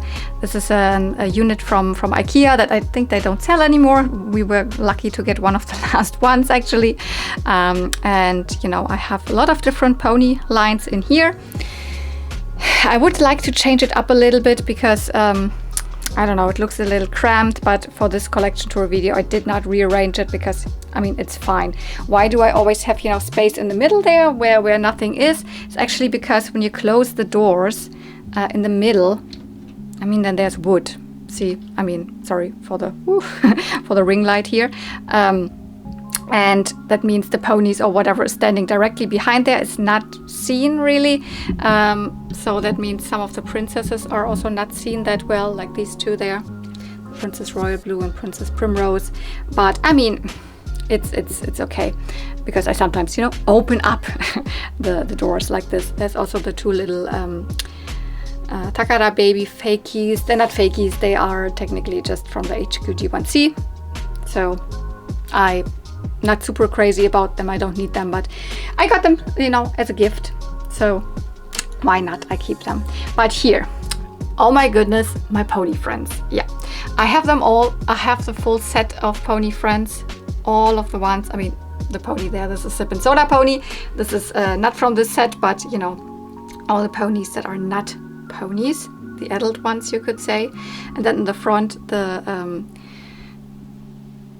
Fancy Mermaid babies. I have 2 of the 3, although they were not released here. They're so adorable, and they're small enough to fit before in front of the pony friends. I have a bunch of princess heads laying there because, to be quite honest, the princesses cannot really put the heads on, a lot of them, because the shelves are too narrow. That's why a lot of them are just laying in the middle. But first of all, let's talk here, because here are also already princesses. These did come with the heads. These are from the second set of princess ponies. The one with the huge tinsel strands in front. Yep, these 4 here. And then to the left, another one of my favorite sets. These are the Princess Brush and Grow ponies. There were only 4 of them. Not all in super good condition. I'm still looking for upgrades for them, but you know, one of my favorite sets. They come with these I Love You barrettes. I don't think I have all of them, but you know, I have more than than actually they would have. So a couple of these ponies have 3 of the barrettes in them. And for some of the ponies, I do even have the glitter wands there laying in between the hooves. Then next shelf, we have the Rainbow Curl ponies, and then some miscellaneous ones. These 2 here, Angel and Tuffy, they are deflocked, so soft ponies from the second set. They just looked horrible. I couldn't leave the flocking on, and I personally prefer ponies without flocking anyways. Then I have 2 of the adult ballerina ponies, and then the baby ballerina ponies here. And then we are getting back into the other set of princess ponies, so the first set. While Dawn, Princess Dawn, there is also one from the second set. Whenever they have these huge strands of tinsel on their forelock, then their second set princess ponies, which these are harder to find, and they were not released everywhere here in Europe. I have 2 bush woolies. Yeah, I only have 2. They were also not released here. In the UK, they had dragons, but here in Germany, the princess ponies came without any sidekicks. But I have a lot of the cool, you know, princess wands laying in between them. There's another one, and let's push this up here so you can at least see the ponies behind, because I have some variants. We have Princess Tiffany here, and in the back there's a German version of Princess Tiffany with yellow hair. Then I have these 2 versions of Princess Serena here. One has the fading hair, fading pink, and this is technically also the fading pink, but it doesn't fade.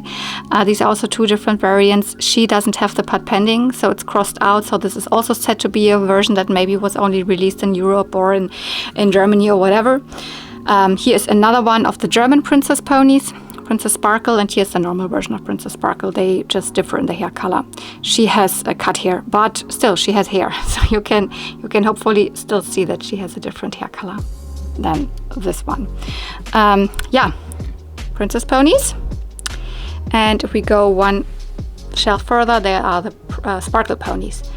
For some of them I have the mail order version. Here you can see it. Here I have 2, the mail orders, but most of the other ones are the regular versions. And I have the baby sparkle ponies. And then here, this is the set, the European set. In the US they were released like this, and in Europe they were released like this. They are the Starlight baby ponies. And yeah, more pony friends, you could say, because we have more that are not technically ponies. These are the baby pony and pretty pals. They always came out in these sets. And another baby ballerina pony, because she didn't fit here, but she has white hair and the other one has still the pink hair. And she was a flea market find. That's why I just keep her. I mean, it's not a variant, it's just the hair's faded, of course. Okay, down here. This is not really a display. These ponies are just from my last big pony unboxing, and these were the first ones that I cleaned and that they are just back from retro briding on the balcony. For example, this is one of the Magic Meadow ponies. She has come out so nice and white. Some of them, I retro brided because they had stuff scribbled onto their bodies. For some it has come out. This had a lot of cancer spots. Okay, again, she still has some, but not everything is coming off. And also these were all already cleaned, but I haven't put them on display, and some of them I will also not even keep. This one needs to be rehaired, this one needs to be rehaired, this one as well. She was super rusty and discolored and all, but this is technically, so this is the door of the pretty parlor that is now nice and white again. But this is not what usually is here. This is just always, I put stuff there that I don't know where else to put when it's waiting for something. But no, what I want to show you are these bowls in the back, these glass vases there, because you know them, they house my toy combs and brushes. So the 2 in the middle have My Little Pony combs and brushes, mostly vintage, but also Generation 3 and onwards. On the right, mostly random other toy lines, and on the left, the pink random other toy lines. There's also Barbie brushes in there, but most of my Barbie brushes I have put into, you know, the little Barbie boxes display thing. But I mean, these are new ones. I have gotten them already since then. But yeah, random other colored, all sorts of toy combs and brushes, and all the pink ones. I was talking about the puzzles. Yeah, I have this one new puzzle that I got from my friend Cotton Candy Kittens. And this is actually a nice display here. If I would have, I mean, here are books right now. Here are My Little Pony annuals and books, and also Peppermint Rose book, but those need to be here. They could be somewhere up there, more in the back or something. And I could have the My Little Pony puzzle boxes here, stacked up. I don't know, at least 4 or something would fit there or so. Also on this side. Wouldn't that be a nice idea? Because they're also nice from this, and you can already always see a small picture here. But then from this angle or from this angle, you can see the others. What I have here right now is I have a cute birthday card from Emmy, which is the daughter of my friend Nadine. And we had done trades and all, and her daughter loved to draw me this wonderful My Little Pony picture as a birthday card, and I love it. I have it still there. And I have one like carded My Little Pony thing. This is from the Pretty Ups. You can see it. It's only, you know, accessories, but it's still in box, on card, whatever you want to call it. More like a box almost, with this beautiful artwork.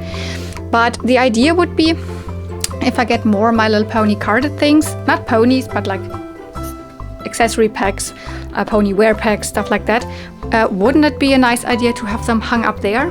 Because I cannot put shelves there. It's way too narrow, and, you know, also I think it's pretty hollow, the structure of the house behind there. So that would be a nice idea to put carded things. So this could go there, and then I would have more space for puzzles here. Right now I don't have any more puzzles because I stopped buying them. I only have this one, which has the princess ponies. This one was my childhood one, and then I have one with wedding bells confetti on it, and this is one with, you know, baby ponies. What else do I have here? This is actually also pretty nice. A little tiny display for my petite ponies. I do not have that many, and only have this one petite pony playset, which I plan to keep it like this because, you know, playsets and all. But these petite ponies look really nice in this super small chocolate box. Yeah, that used to be a chocolate box. But I, you know, put nice wrapping paper around it, etc. Oh, and this little harlequin in the back, I don't need to keep it. I just didn't know where to put it. But yeah, that would be a nice idea what I could use this space for here on the sides. Oh, what I also haven't talked about are these fabulous hair friends. Super cute little toy line. I never find them here. No sure if they were released here, but I got these from Chet Marvelous. These are one of his favorite toy lines, especially when he was little. He played with them a lot. I mean, lots of hair play with those, for sure. More G1 My Little Ponies.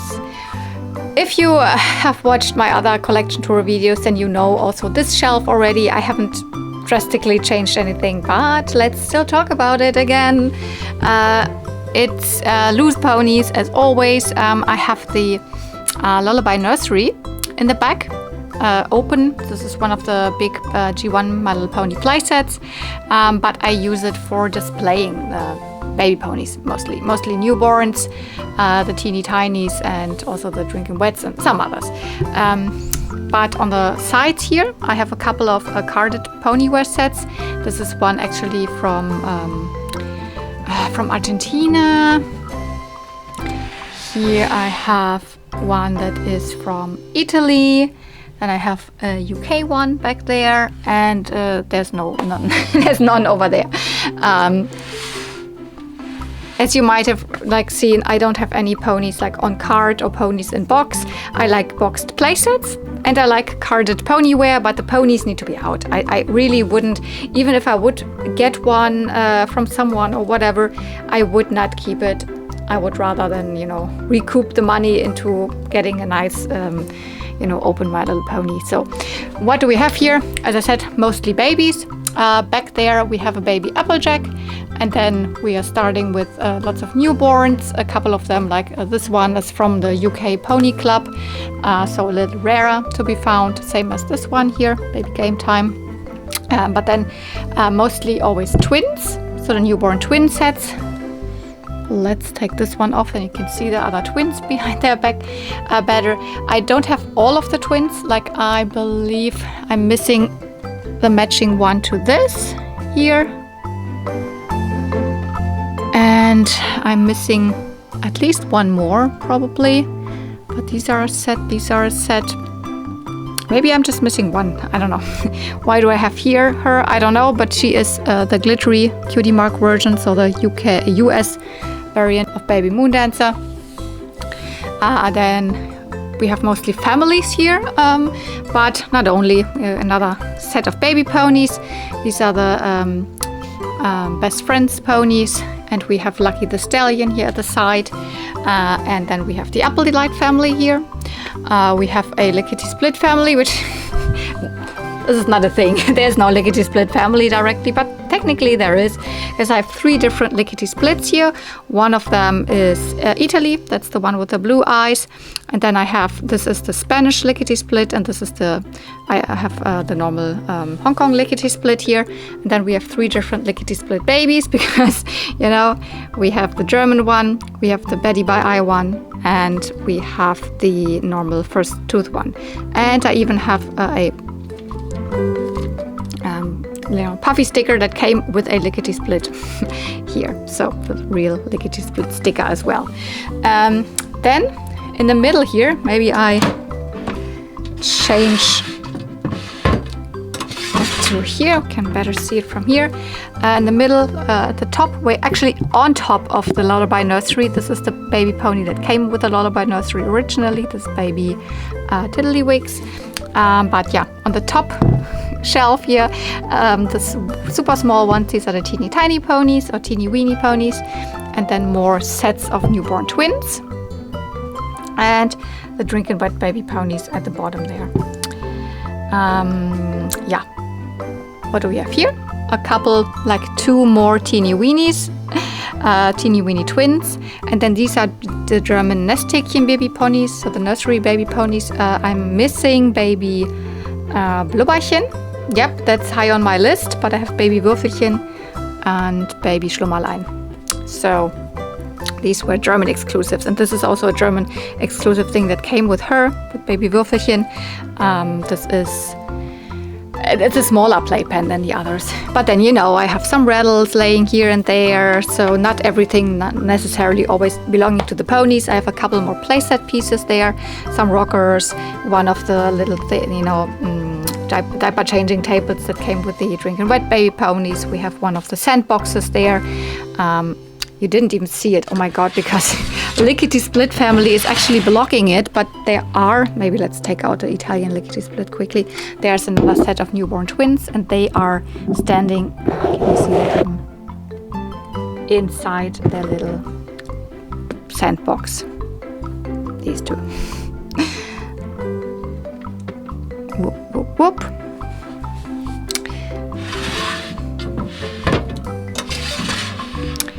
Here I have at least 2 of the members of the Brite family. You know, these are the, rarer European second set of the family ponies. But then I just have a baby and a mommy surprise. Here we have the Sweet Celebrations family, and we have the Brite Bouquet family. And in front, another version of, where I have here the glittery cutie mark version of baby Firefly, where I have the normal European or German baby Firefly I have in another shelf. And right in the front, a little custom baby pony from my friend Nadine. Oh, and here's a Firefly sticker. I don't know, I should put it probably to Firefly maybe. Let's at least put it to baby Firefly here. Down there in this shelf, maybe a little dark, let's get some light here.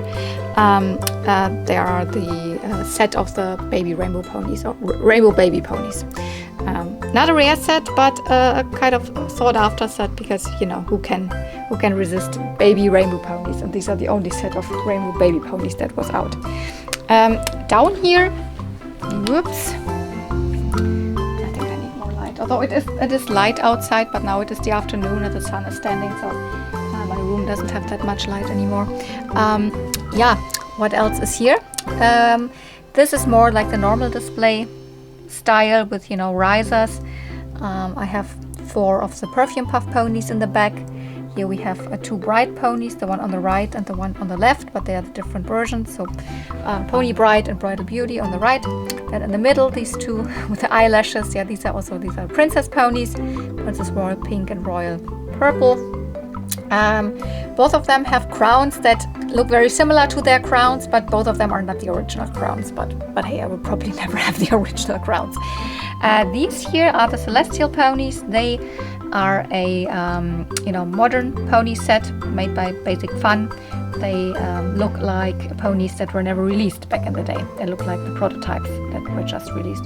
In the front here we have the 4 baby Ambers that I have. All of them do not have symbols because, this one does. This one with a white star there. She came with a cassette tape, I believe. But these others, they were the first baby ponies. They were mail orders. And the idea was, to not have a cutie mark. But then they carried on with baby ponies that still already had cutie marks or symbols. Back then they were not called cutie marks. Here in the middle, I have my Megans and Sundances. So soft Sundance there with so soft Megan.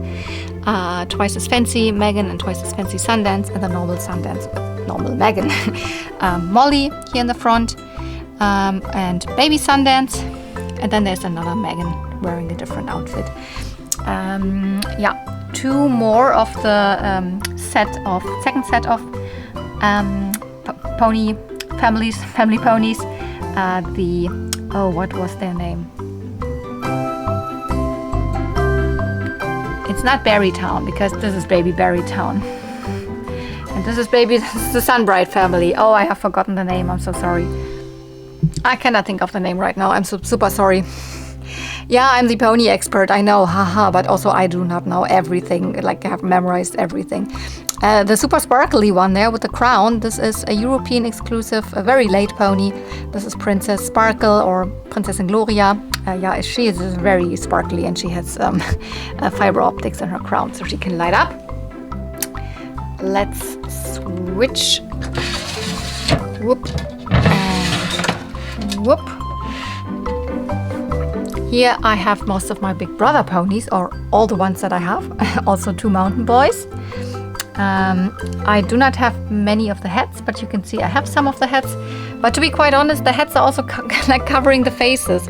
Poor Tex, I cannot even see your head. I just cannot even see your eyes anymore. But yeah, Tex and Salty and Barnacle, I do have their hats. And for Salty also the bandana, but most of the other ones I do not have their accessories.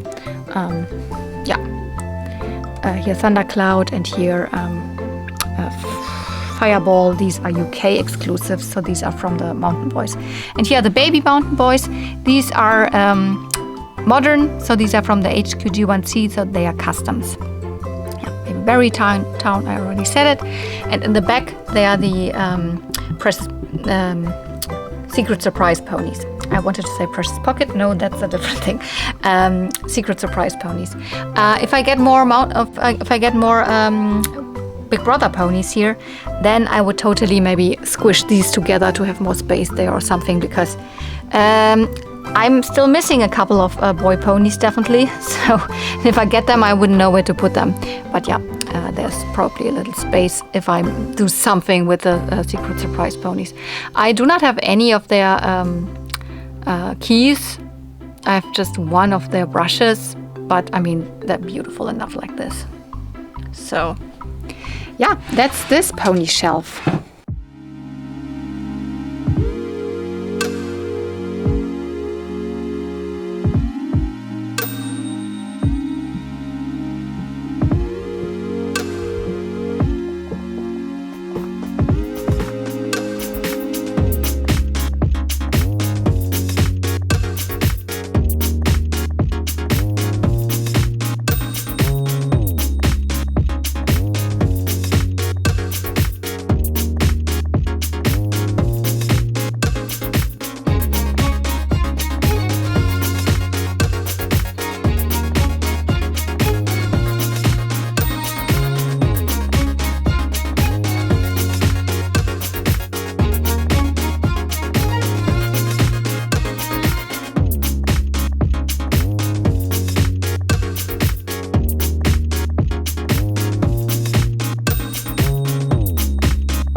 Okie dokie, let's get to the main My Little Pony unit.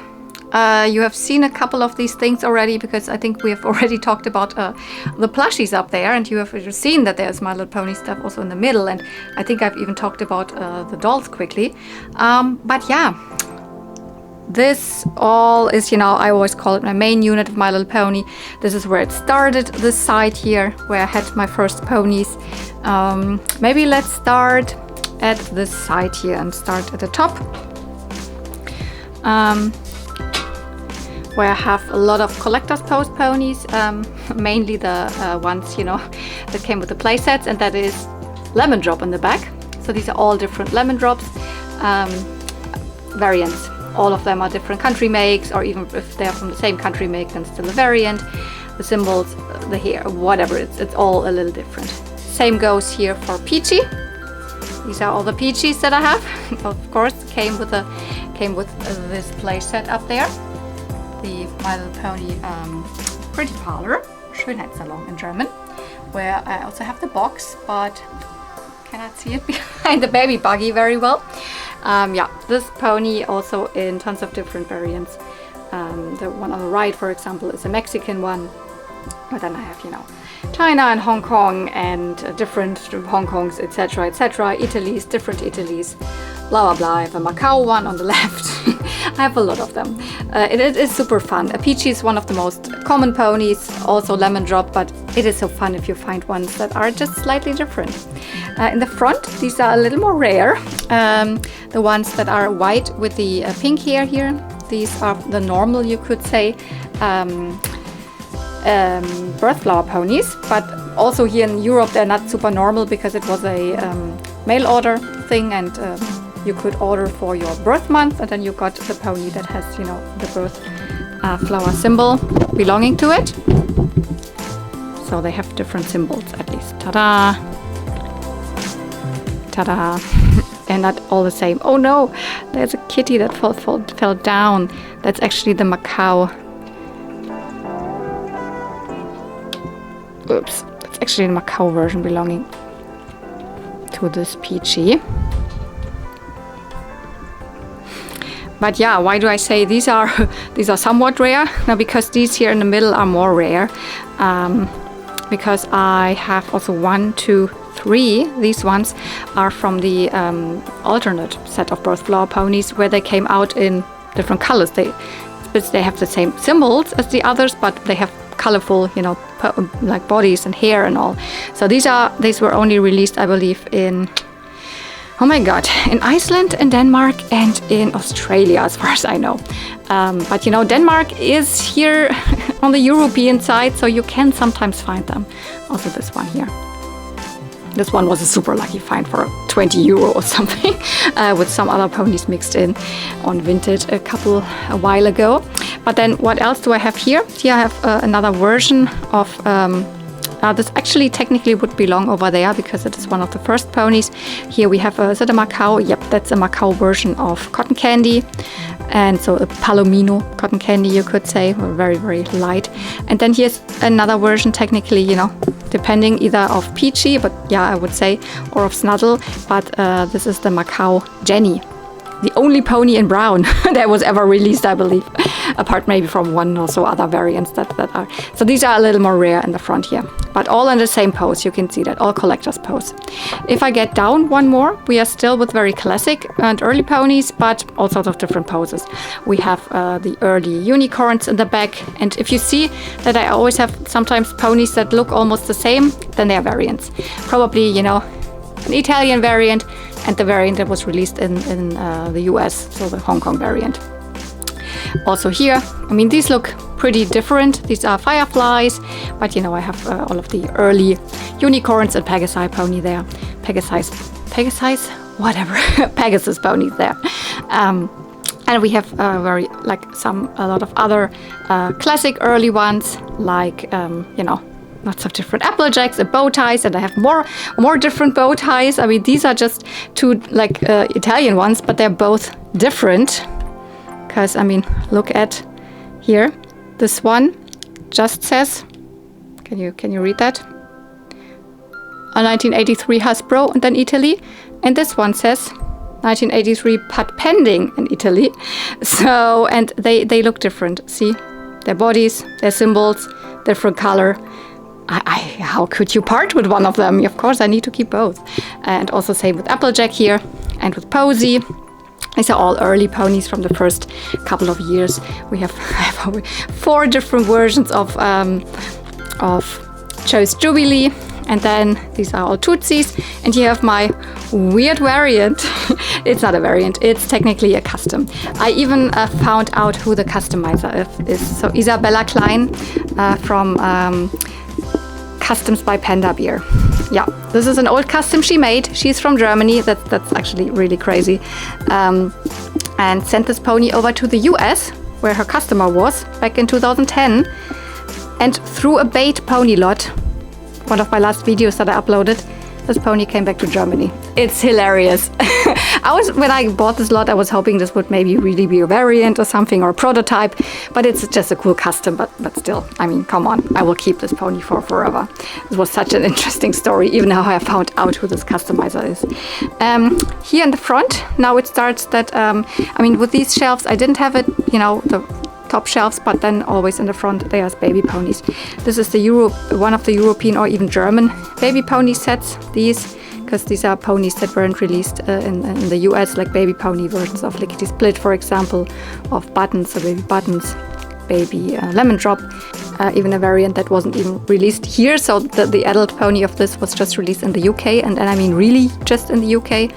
Or here, baby Hopscotch. So a German set, or mostly around the German-speaking regions, but also we have here one of the Peekaboo babies, baby Ribs, not released here.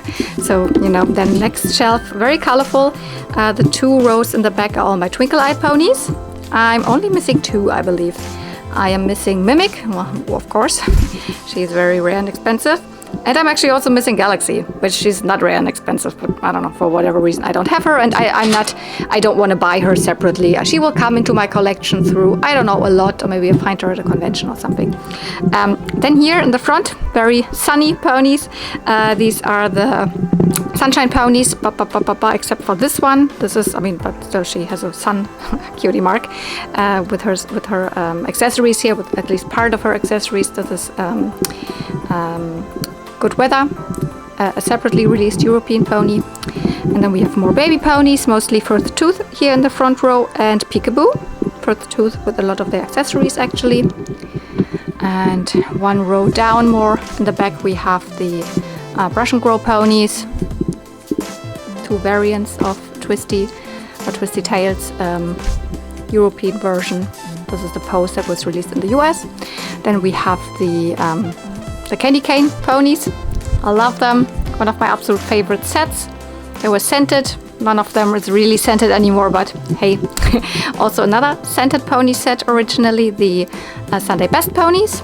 I'm technically missing 1 variant, because you can see I have here the European variant, or German, and this is the US variant, hair color. And there's also a variant of her.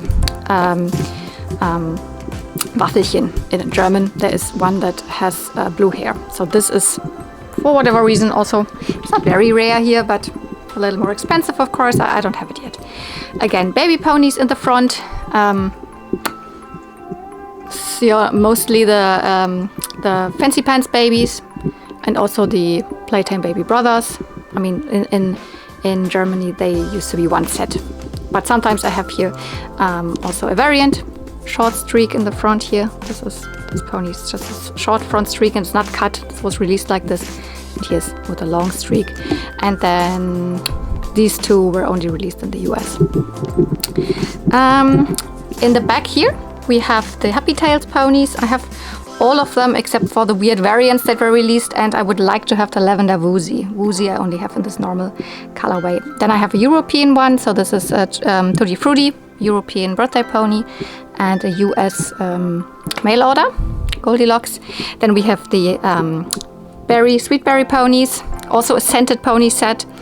And yeah, I have the 2 rarer ones that were only released in the US.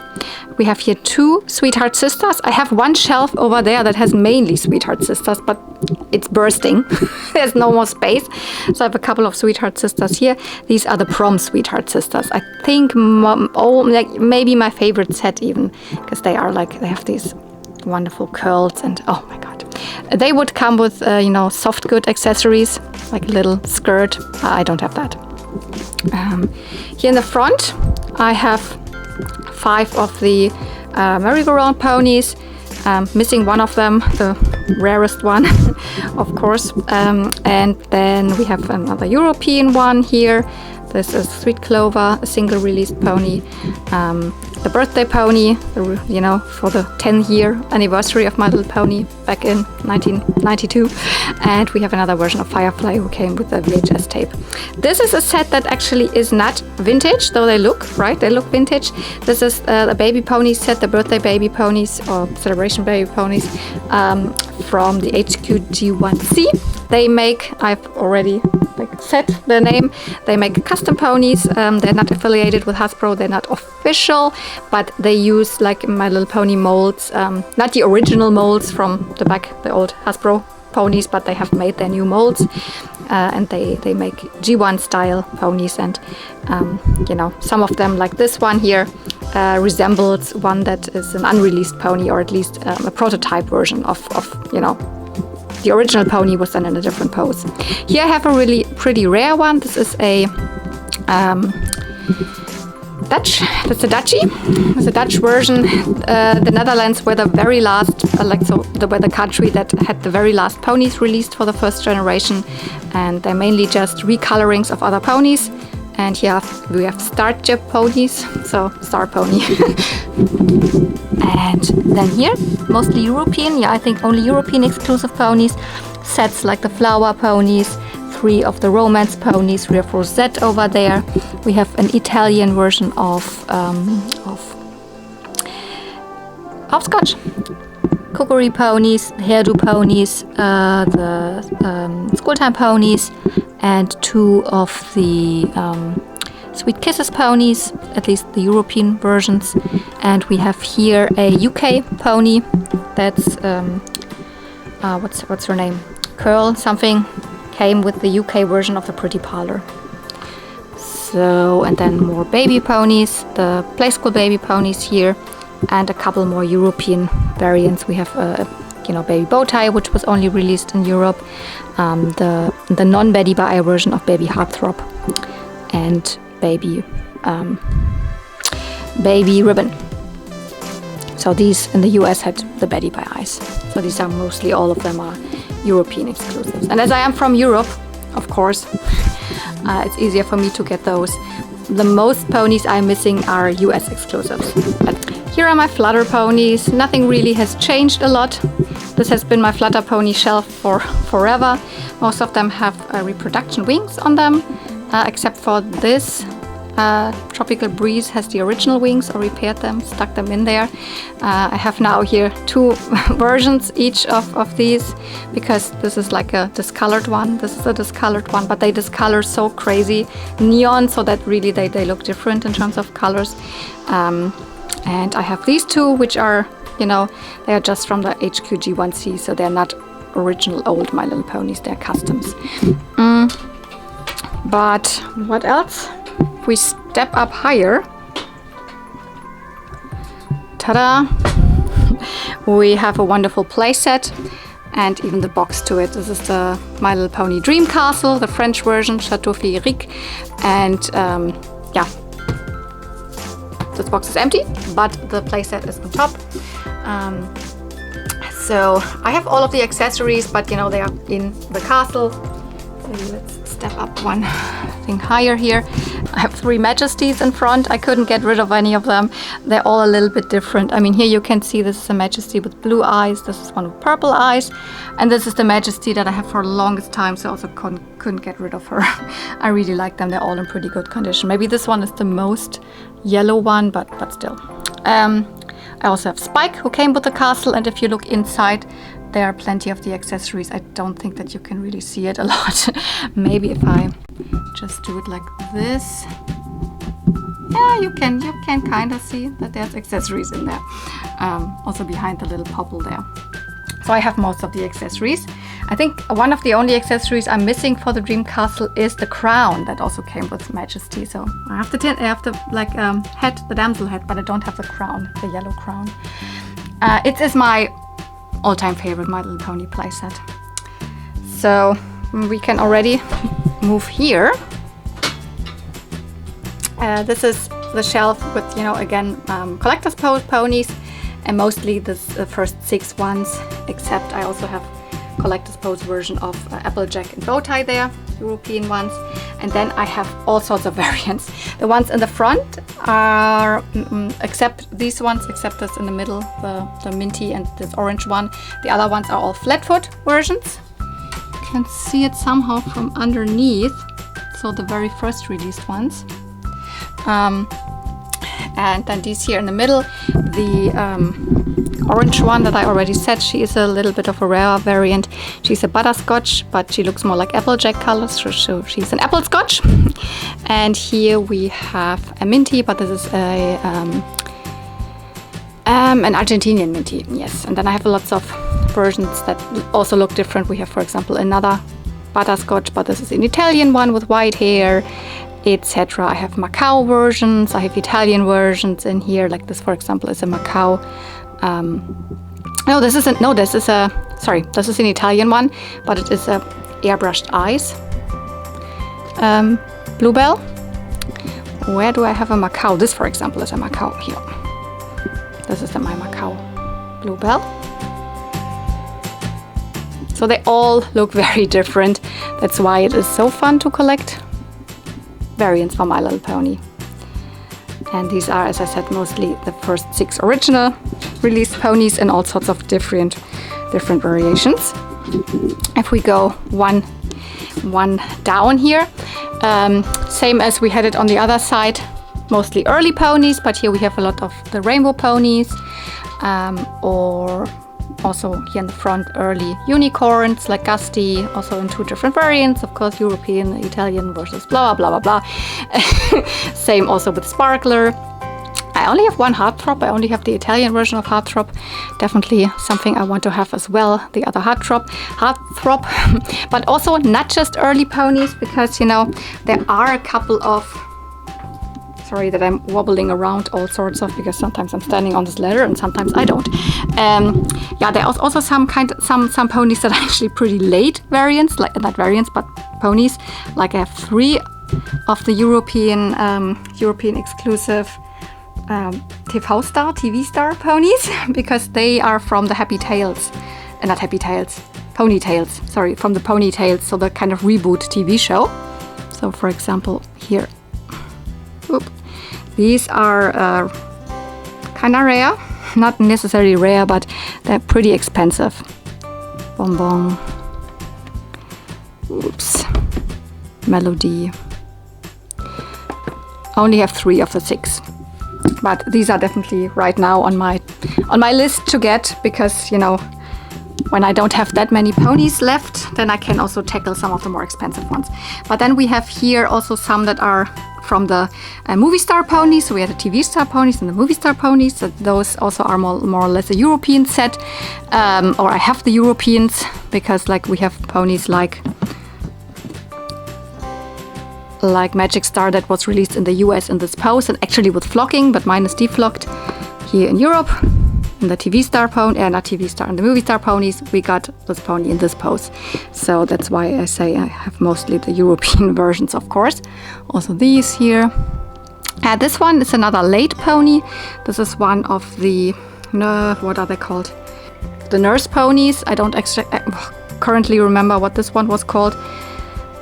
Nurse, I don't know. I forgot it, Love Heart or something. Very rare pony set. Recently found her at a convention for an affordable price, thank goodness. And then in the front, the first set of baby ponies. I mostly have the European versions in here, or the, you know, German versions, because I am from Germany, so the non-glittery symbols. Yeah. But I do have mostly also the other variants in the other shelves. You saw it already. Only Baby Glory, I have both versions on here. So the non-glittery symbol and the one that was released with the glittery symbol. So yeah, whoop, whoop, whoop. Then a very colorful shelf, tropical ponies, rock and beat ponies, roller skate ponies, all sorts. And here we have the Dance and Prance ponies, one of my, favorites. I mean, who can resist the bright colors of the tropical pony? Sorry, Paradise. No, Paradise we have here. It's a Paradise baby pony. And I have a Sun Dazzle pony, and then some of the Betty by Eyes that have really bright colors. So this is really the theme of this shelf, lots of bright colors. I also have Snowflake, which is a European exclusive. I have the Italian one and the Hong Kong released one. Yeah, and I said it, Dance and Prance ponies, but the ones on the left and on the right are of course not Dance and Prance ponies. They are just in the same poses. Those are from the earlier unicorn set. So we have Powder here, and we have the Italian version of Skyflare. Okay. This looks so good. This looks so good. And of course, Happy Glow here in the front. Recently showed her in my videos. I got her from my friend Sonja in a trade. She is one of the Glow and Show ponies, a glow-in-the-dark pony. Okay, by the way, this one was also pretty recently in a video, but she came to me without a tail, but I gave her a nice tail. So, update on that. Or she came with a tail, but a really, really thin and sad-looking tail. One shelf below. What do I have here?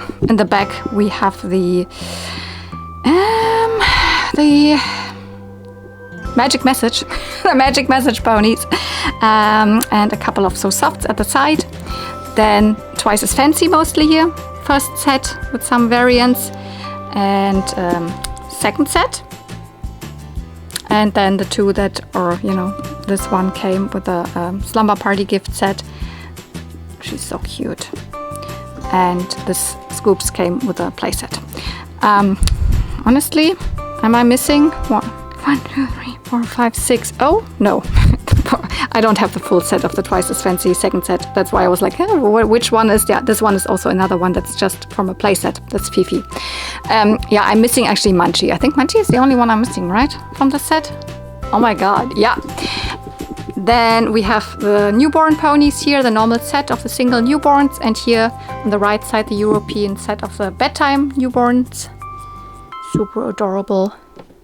A little more pricey, but not super pricey, because also not super rare or anything over here.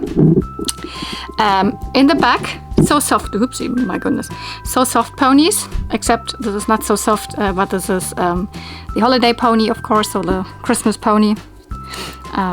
Merry Treats.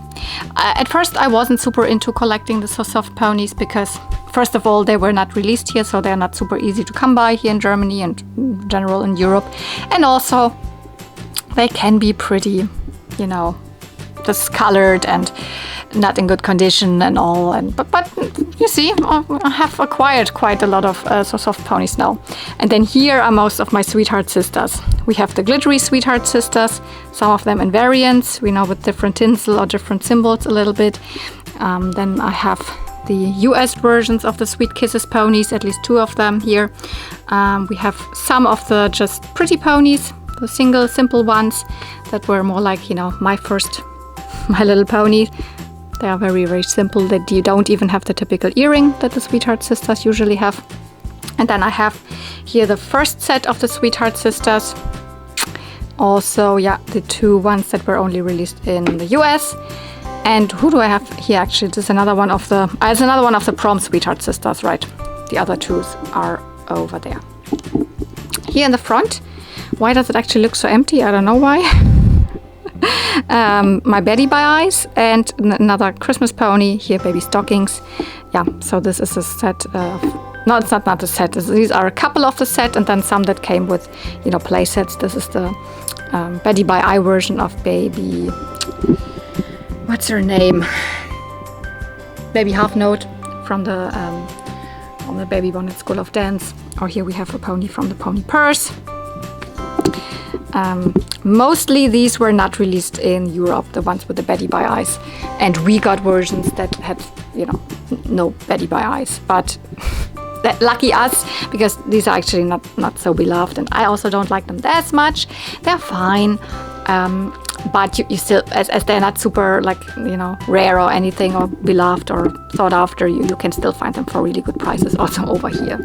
And the last shelf here in the back, we have the 2 talking ponies, these ones here. And then we have the set of the 4 ponies from the Precious Pocket ponies. I only think I have one of them with the full set of, you know, Precious Pocket accessories here. Bubblefish I have with the added on cutie mark, and also with the string and with the little fish here. The others I mostly don't have the little string and the additional thing on it. So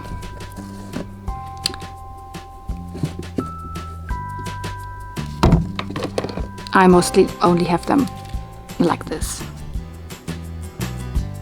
But that's cute enough. That's absolutely cute enough. You see, I have another So Soft here, Lofty at the side. And then we have the second set of rainbow ponies, you know, with the other hair colors. Also variants, of course, Italian versus Hong Kong versus, I don't know, Spain or whatever do I have here. I think this is the Spain one. Yeah, this is the Spanish one. Even the symbol is different. And then here, more rainbow ponies, but these are the German rainbow ponies. So we have one of the rare German ponies that is really an absolute exclusive. This pony was not released anywhere else other than on German back cards. This is a Raindrop, Regentropfen. I don't have Nachtlicht. I wish I had. She is high on my wish list. Oh my god. And this is the German version of Starshine then here, but that doesn't mean that Starshine wasn't released any other way. This was just an additional other set that came out in '87, where, you know, you had additionally more rainbow ponies. These 2 are almost the same as in the other normal releases, but they are made in Hong Kong and don't have glittery cutie marks. So that's why how you can see like which is the German Flutterby and the German Moonstone. Here we have in the front, I already knocked her over, another one of the Glow and Show ponies. This is Starglow. And then the 2 Valentine's twins. These were in the US, they were somehow mail orders, although I think they had the mail order thing had to do with a stationery store or something. I've already forgotten what the story was. And this is Baby Nightcap here. Also a little bit of a rarer US pony. Okay. Talked about a lot of ponies, but I could talk about ponies for forever. But let's continue with something else.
These shelves now here, they're really high up over my kitchen door here. Here's my balcony.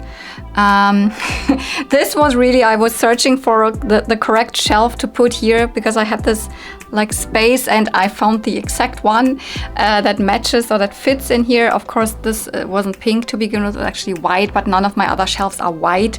I mostly have this, you know, light wooden color always. So it looked weird then with a white one. So I thought, okay, better than white is actually, you know, pink. So I made these pink. So that's why they was partially white and partially pink.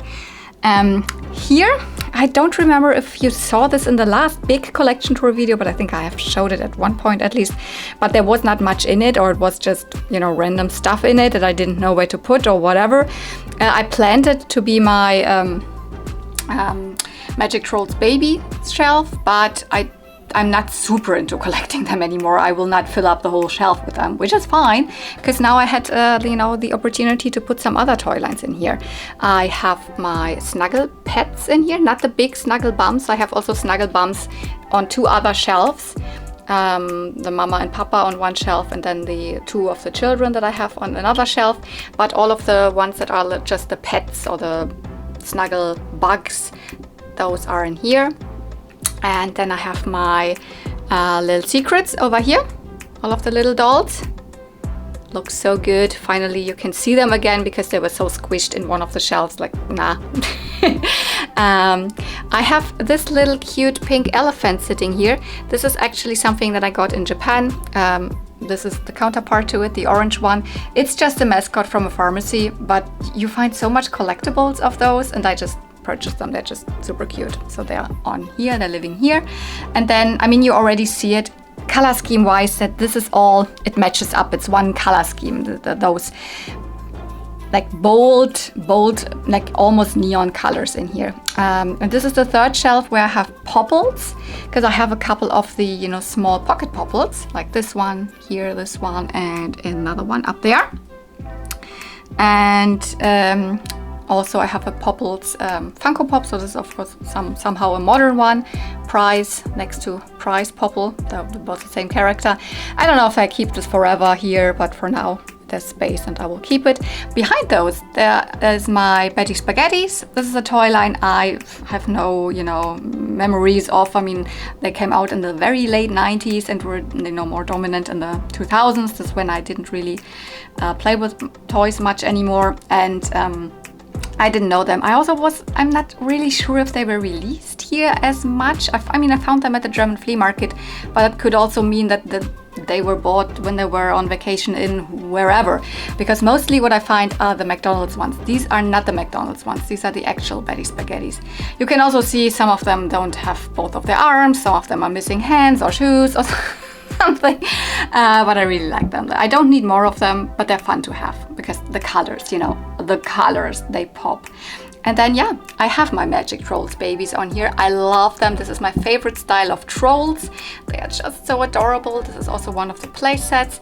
I, at one point, planned to collect way more because they also have other play sets and small thrones and whatever, but maybe I keep it for now at those and don't go hard on collecting them. But, you know, the lighting is a little off here because it is really sunny out. Maybe I get my little hand light. So we have a little bit of a nicer color scheme here. And then on top, more popples. The one on the left that's just a fakie, but it is like one of those clippy guys, but it's clearly meant to be a popple. And then we have another, well, these were pocket popples, though this is a Popples pocket. It is like, you know, you can hang it around your neck, also this like a little pouch. You can see the zipper there, you know, coin purse or something, but it's an official Popples item. Then I have another McDonald's Furby over here and 3 other trolls. As I said, I don't collect these other trolls. I mainly just focus on these, and then there's one more type of trolls, little sitting other trolls babies that I like.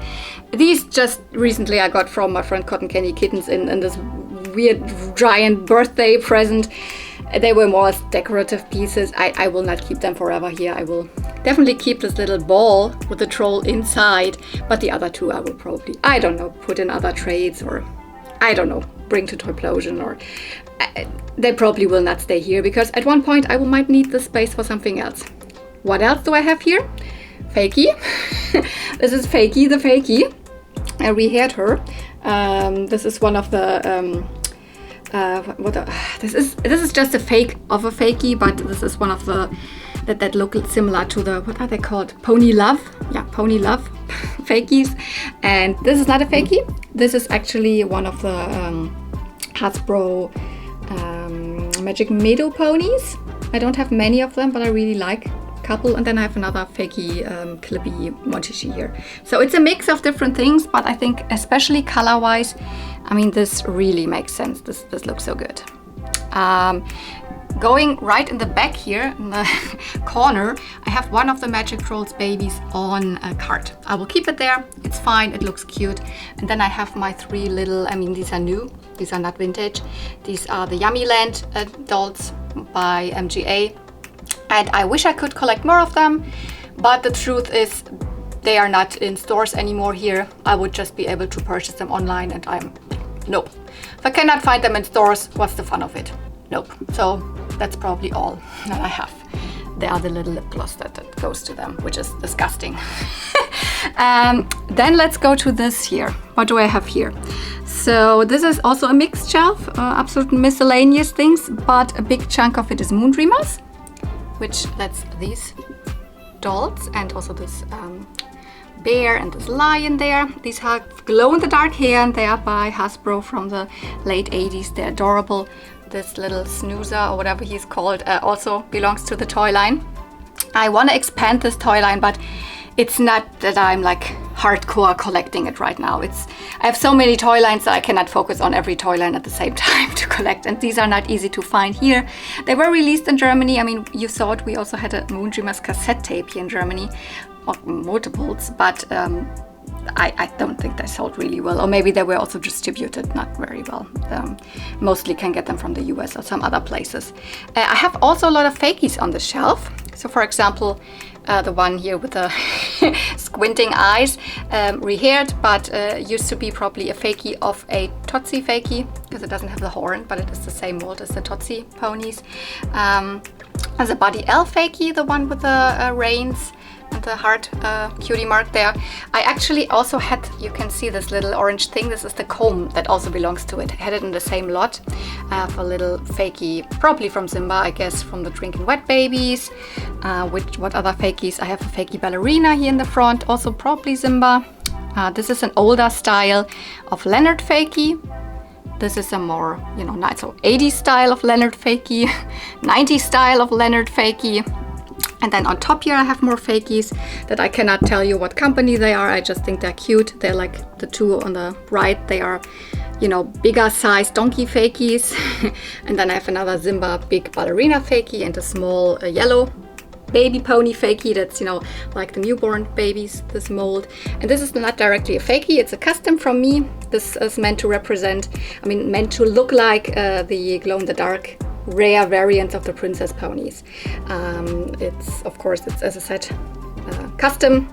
Was a normal princess royal blue, but I customized it. She also has now glow-in-the-dark hair and glow-in-the-dark cutie mark, etc., etc. And she is rocking this crown, which is actually a pony wear item. Then I have these small fakies here.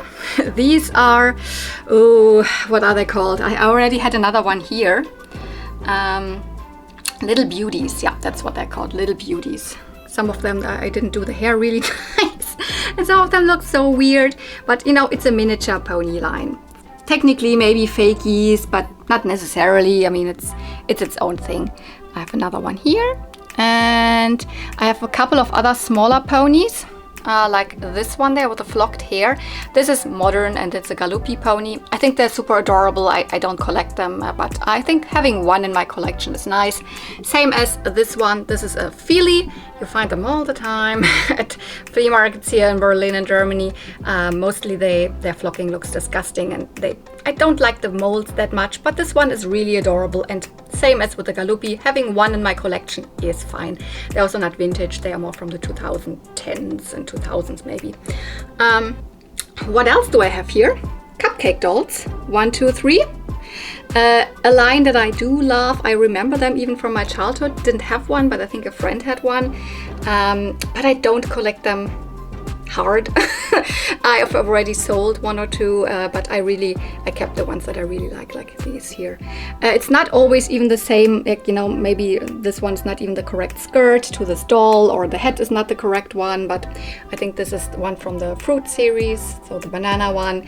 I just, like the look even though they're not complete or whatever, but I like to have them at least with the heads. What else do I have here? There's so much different stuff on these shelves. I also have my sky dancers on here. Also another toy line that I collect a lot, because also something that I don't find a lot. I had one launcher, the little bunny thing. This is a launcher without the doll. And here I have a launcher with a doll. I don't know if it's exactly this doll that belonged to this launcher, but this doll came definitely with the same mold of the launcher with a pony. So this is one of the fairy flyers. This one is a flea market find. Most of the other stuff comes from a convention. Also this one here, this is the only bigger normal sized sky dancer doll that I have. In between I have some combs. This is, for example, a comb from the cupcake dolls.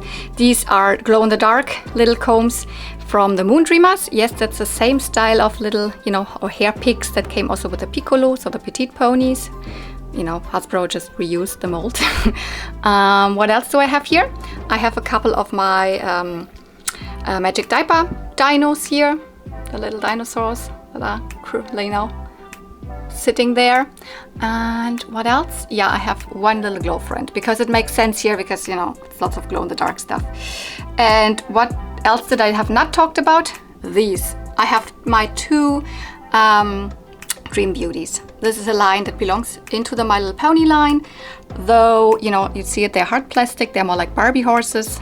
But, you know, they were meant to be, you know, teenage ponies, maybe for a little bit older demographic of children, but they were not super successful, and that means also they're hard to find and very expensive. I only have these two for now.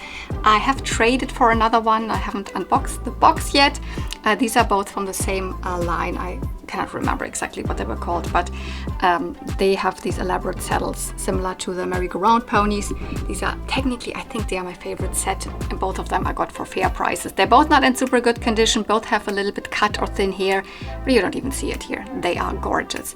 The most important thing for me is that they are not discolored, because as they are hard plastic, they often discolor. They were out in the early 90s. So yeah, two of my absolute favorite shelves for now. Absolutely colorful, you know, hot neon colors, but then also all of these beautiful pastels here. Oh, and I forgot that I actually also want to focus on these. These are, of course, the Zelfs. I have them here. I have 3 sizes of Zelfs. Whoop, whoop, whoop. The middle-sized ones, those are the kind of normal-sized Zelfs. The mini Zelfs, and then over here I have 2 a little bigger Zelfs. Oops, something fell. I find them at flea markets. They're not necessarily vintage. They're from the 2010s, around 2014. But there's another one, another bigger size one. Right, I have 3 bigger size ones. I love collecting them, though also, again, not something that I focus on a lot or so, but, you know, absolutely cute.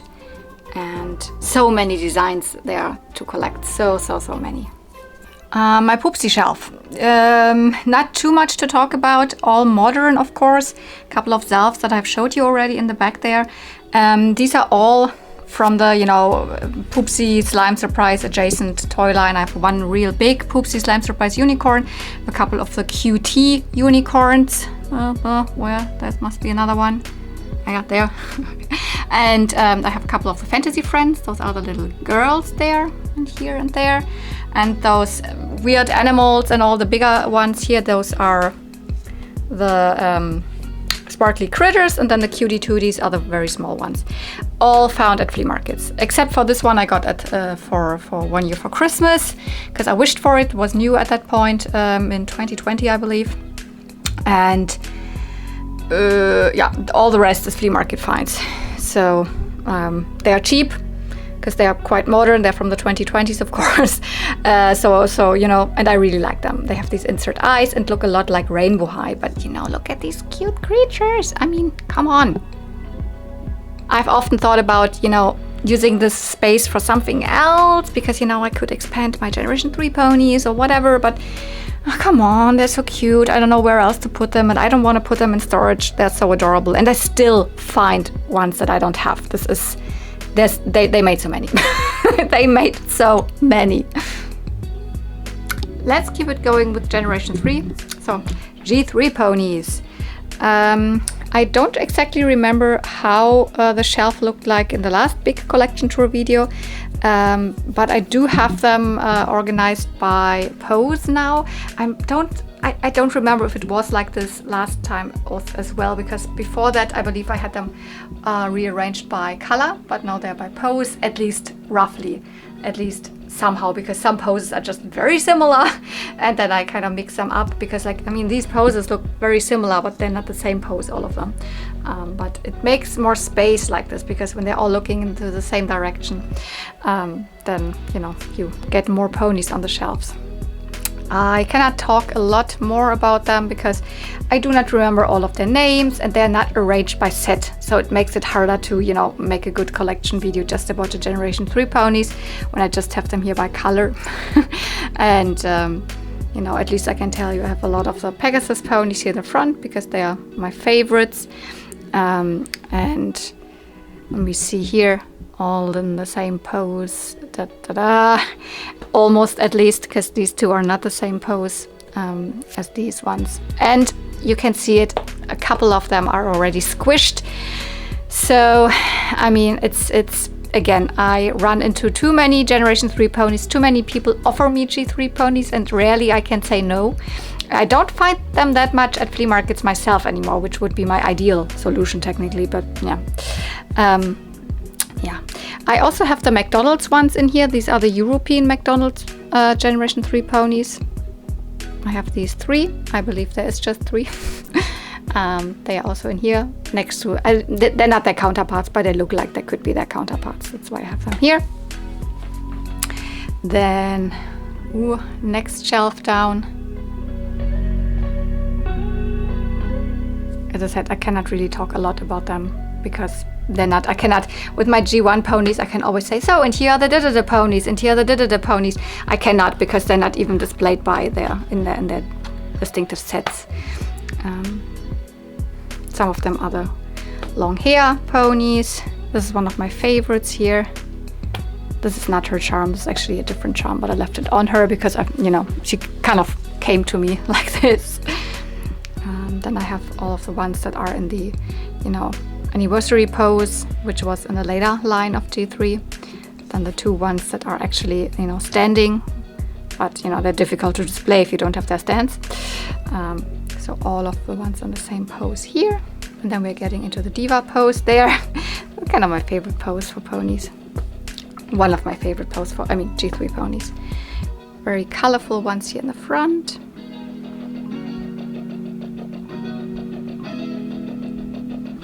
This is also one of my favorite poses. There's not that many unicorn poses, and technically this is just, you know, rarity from G3, but do really like this pony.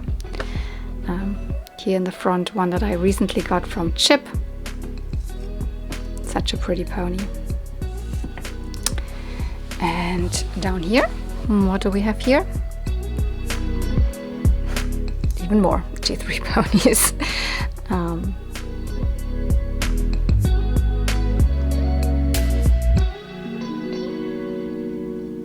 And here in the front are the babies. I think I need to make space for more G3 adults at one point, you know, when I get more, because already the babies don't fit in here, but maybe I have to put the babies into the other shelf next to it. Then I would have at least another row, because also this row is not smaller than the others. Also adult ponies would fit in here.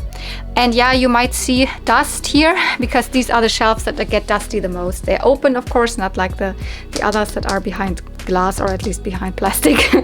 And then especially the ones at the bottom, they get pretty dusty. I try to dust them a little bit, but I see there's even more dust here.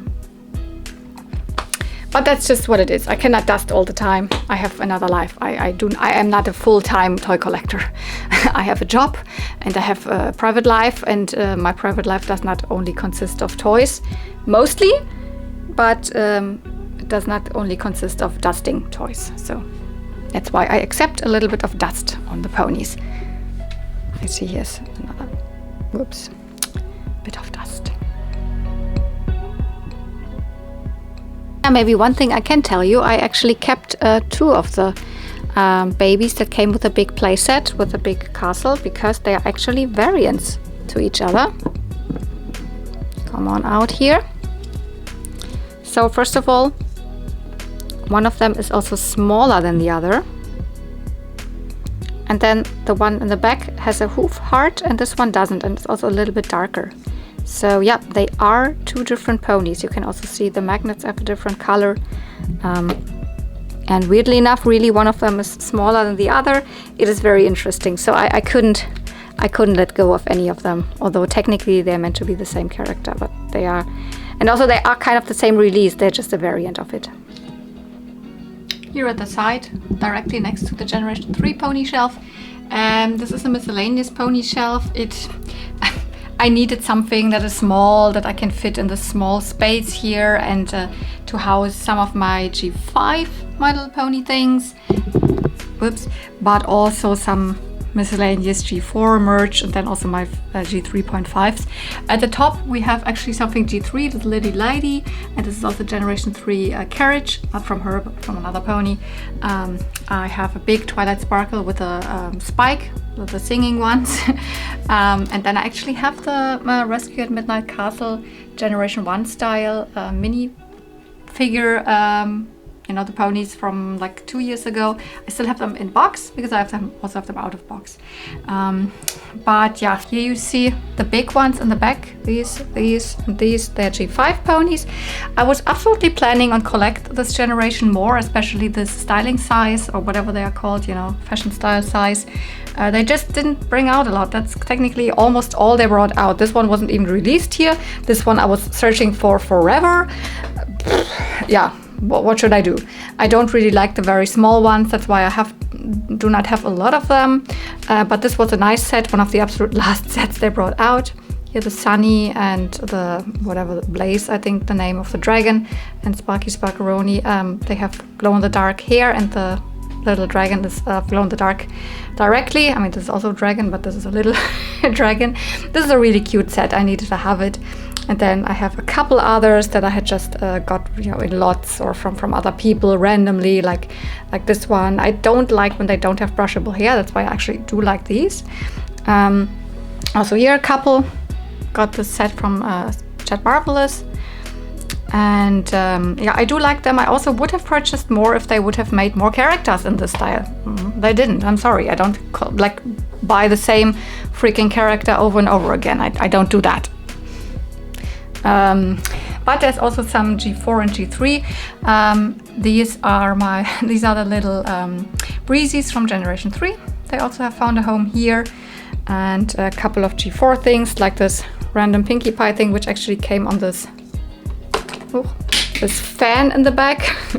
And then I have a G5 little miniature play set there, and I have this Rainbow Dash from the Pop line. So not Funko Pop, but just, you know, the Pop ponies. Oh my god, Pinkie Pie.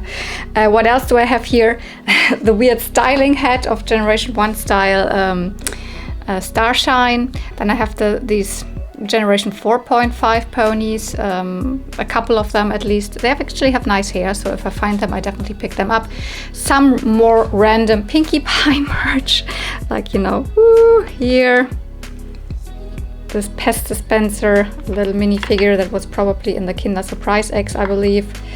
But also, you know, some Generation 3 My Little Pony tattoos or like a face mask and stuff like that I have here. These stickers here, the puffy stickers, they're not original puffy stickers. They are from the reproduction ponies. But, you know, I got them, I believe, also from Chat Marvelous in the advent calendar. So I have them here. And then these two shelves are full with Generation 3.5 ponies. Another line that I collect a lot. Oh my god, there's a little bit of dust on them. Oopsie. Should have dusted those, but completely forgot about them because I mostly forget about them. But, you know, it's not a bad line of ponies. It's also just that they release the same characters over and over and over again. And these little, you know, babies. Oh, there's a hair on it. That's not her hair. They're fine, but I also don't need to collect them like crazy or anything. Here, this is one of the, what I said, this Rainbow Dash here. This is one of those, the pop ponies, where you could pop them together and decorate them and all. There's more space here, of course. I plan to, as I said, relocate the Generation 3 babies. Oh my god, that's not super sunny. Into this shelf somehow, then this needs to get rearranged to have a little bit more space of G3. And if I need way more space for G3, maybe then the G5s go into storage at one point and I have this for more G3 ponies. Yeah, at the side I have a couple of nice postcards from Premium Ponies. She is not making art anymore, but she used to be my let's try to block out the light here. She used to be my favorite pony artist, so I still have my favorite of her postcards on here. Let's focus on Generation 2 for a while. Yeah, my G2 pony shelves. I finally have 3 of them. I only always had these 2, and I couldn't squish any more in. So I needed 3. And this is how, like, you know, the top one used to be Skippers, and those wandered over there. You have seen this shelf in the Skipper, in the Barbie and doll collection tour video, but now I have way more space for Generation 2 of My Little Pony, which is amazing. Let's maybe start on top. I mean, they are mainly displayed by color. I have the dark blue and purple ones in the back, and it goes into, you know, pinks. I will not name characters here because, I mean, first of all, I don't know the Generation 2 My Little Pony names that well, and second of all, I already talked a lot about Generation 1, so let's make it a little shorter. One thing I have to say, I don't have my army of Morning Glories on display anymore. I only have 1 of this version of Morning Glory. I used to have like 6 or something of her because I kept finding her all the time at flea markets, but now I just kept the best one on display, and the others I partially already sold or, you know, traded or something like that. None of them was in really good condition. I also have the babies, but they're mostly always like in between because they're so small you can just tuck them in between the ponies. There's mostly, I always have the twins together if I have them, if I do have both of the twins. Some of them are not twins. Then we are getting here into, there's another one with blue, but it's more like the turquoise blue. Well, and also some purple. I wasn't very consistent here with the colors. And then from the blue and the turquoise, it gets into the green. These are also 2 baby twins. Generation 2 ponies are so lovely. They are so cute. And they're still pretty affordable if you get them from France, I have to say. In the back, or on the side here actually, there are the playset parts that are, oh, I think one of the ponies must have fallen down because, oh no, right, I sorted them all in there. Actually, the McDonald's ponies are in there. You cannot really see them. Maybe I should put Princess Silver Swirl back here, because these are the playset thingies that came with the McDonald's ponies. In front here, white ponies, and yeah, some of them, most of them, a lot of them are European exclusives, because from 2000, oh no, actually from I think 1999, all of the Generation 2 ponies that were released were only released in Europe. So naturally I have a lot of, you know, European exclusives. And here's the shelf with mostly orange and yellow. And here in the front are my 2 favorites. I mean, this one as well, but I specifically mean these 2 because they have glow-in-the-dark hair. So this little troll here, well, that's not Generation 2 of My Little Pony, obviously. I don't know why it ended up there. I actually want to put it in my basement. This was one that I was considering keeping, but also then I felt like, nah, it doesn't really fit into my collection, so probably will put it just in my basement with all of the other trolls that I have that I plan to take with me to Toyplosion, because the last 2 years at Toyplosion I sold trolls really well because I sell them really cheap. And here is the wonderful little fanny pack, Generation 2 My Little Pony fanny pack that I got from my friend Selina from Vintage Gaudi for my birthday. It is hanging here next to the Generation 2 My Little Pony shelves. Yeah. Especially here I have lots more space, so I plan to get lots more Generation 2 My Little Ponies. On my, you know, window board, actually, I still have what used to be here for a really long time already. I have my Equestria Girls minis. and all sorts of Generation 4 and 3 My Little Pony minifigures, and all that's, you know, not brushable. I have lots of Ponyville in here, and also a little Ponyville playset here, also a Ponyville playset here, a couple of things still in box, you know, pony figures from magazines and all. This jar is full of Generation 4 My Little Pony blind bags. And then I have a couple of other, you know, more figurine style ponies here, a couple of playset parts. Well, this Mickey Mouse Club thing technically should hang on, you know, the where my pins are, but it's not a pin. It doesn't have a pin back, so yeah, it's just standing there. Lots of the My Little Pony Generation 4 Cutie Mark Crew figures, all the ones that are in the little containers sitting there.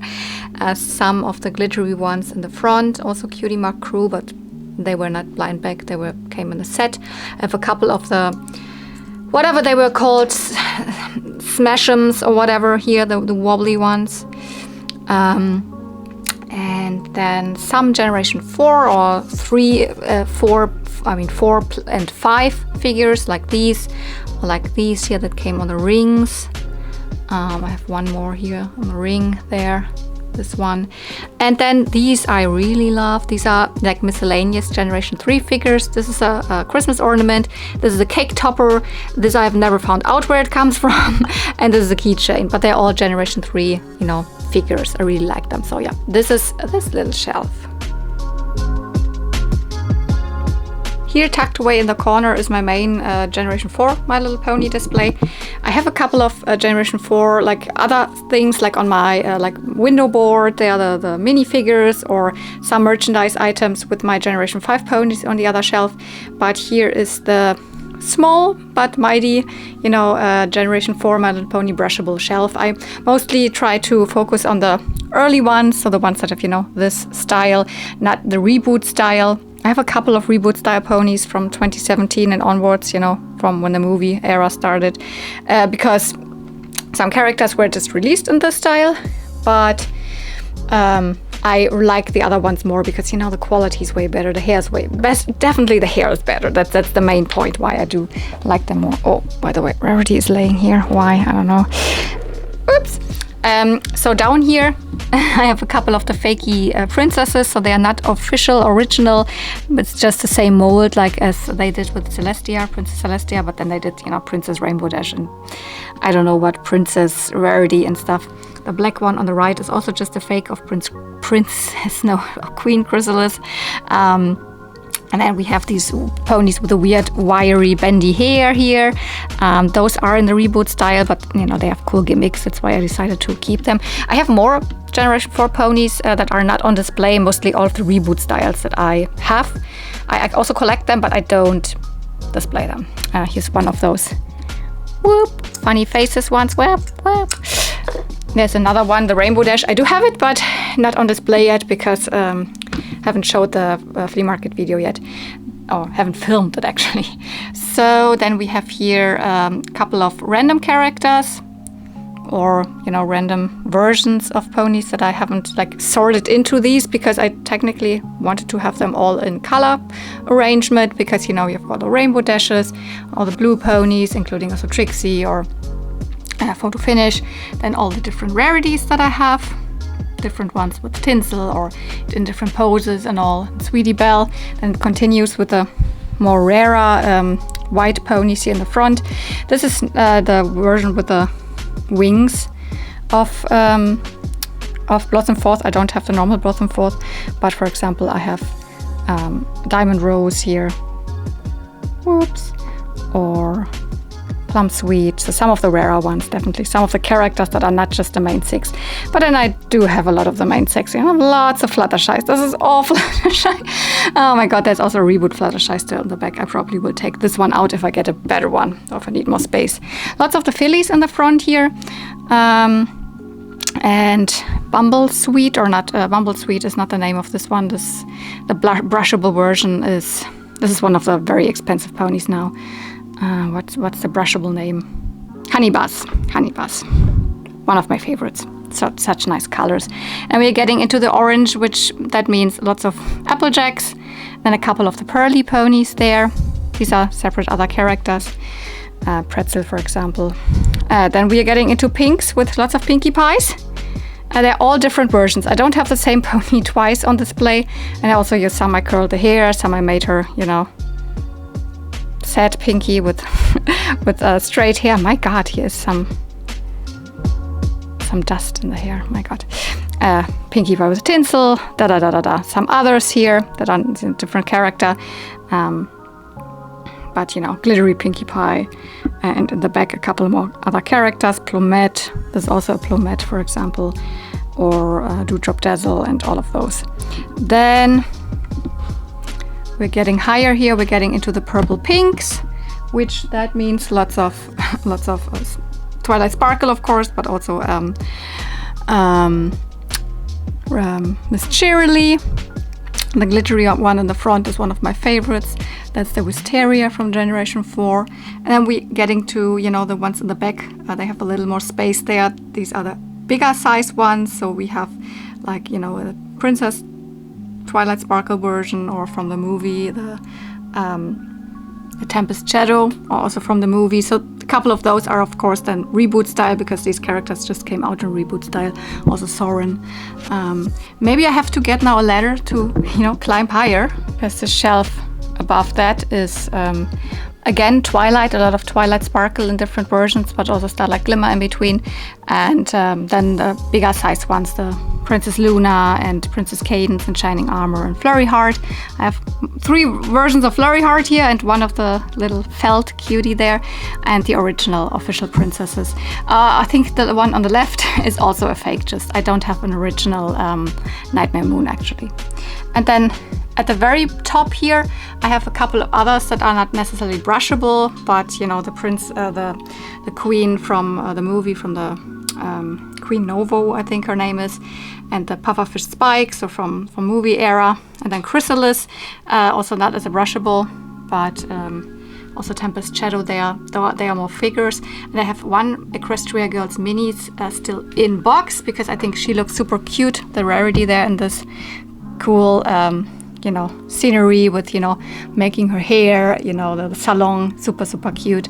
And then on top of that, the pedal boat with Pinkie Pie, but actually I just put the sea pony Pinkie Pie in it. And also there's the shell from well, you can't see her anymore, but from one of the movie ponies there, from the princess of the sea ponies, but I put Twilight in there. So as I said, I have more than these, but these are the ones that I decided to put on display.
Focus on these 2 shelves. It's a mix of dolls and toys, so I was thinking, should I include this in the doll video or on the toy video? So in the doll focus or on the vintage toy focused collection tour video, but I decided to not put it in the doll focused video, so you see it now, because there's also tons of other stuff on these shelves. This is a mix. Mainly the biggest toy lines here are vintage Strawberry Shortcake and vintage Care Bear, and then a couple of minifigures in the front. So it's a lovely toy line, the vintage Strawberry Shortcakes. Something I don't find that often, and something that I don't focus on a lot in my collecting. but I really like the little animals that belong to them. And I will here and there add to this collection. There's not much space on this shelf. I don't know how I put it. This is a reproduction, but I don't have the original lime chiffon, but this is the original pet. This is the original buffet parrot. And this is part of a little play set, the wagon, strawberry, whatever wagon that was a snail wagon, or so it was, you know, there was a little snail that was drawing this. And inside there's some strawberry shortcake accessories and some fashions. And then I have, you know, the posable Care Bears. These are my favorite style of Care Bears. You know, I have a lot of plushies here, but I absolutely love these posables. I have a couple of, no, actually I have only one. Of the Care Bears cousins also. My god, I need to focus more on those. And I have also this darker purple one. This is a reproduction. This is not an original one. But the others are all original, you know, Grumpy and Friend Bear, Funshine Bear in the front, really like Funshine Bear. And a lot of others. And then some other miscellaneous minifigures. Also Strawberry Shortcake. A lot of them are Strawberry Shortcake.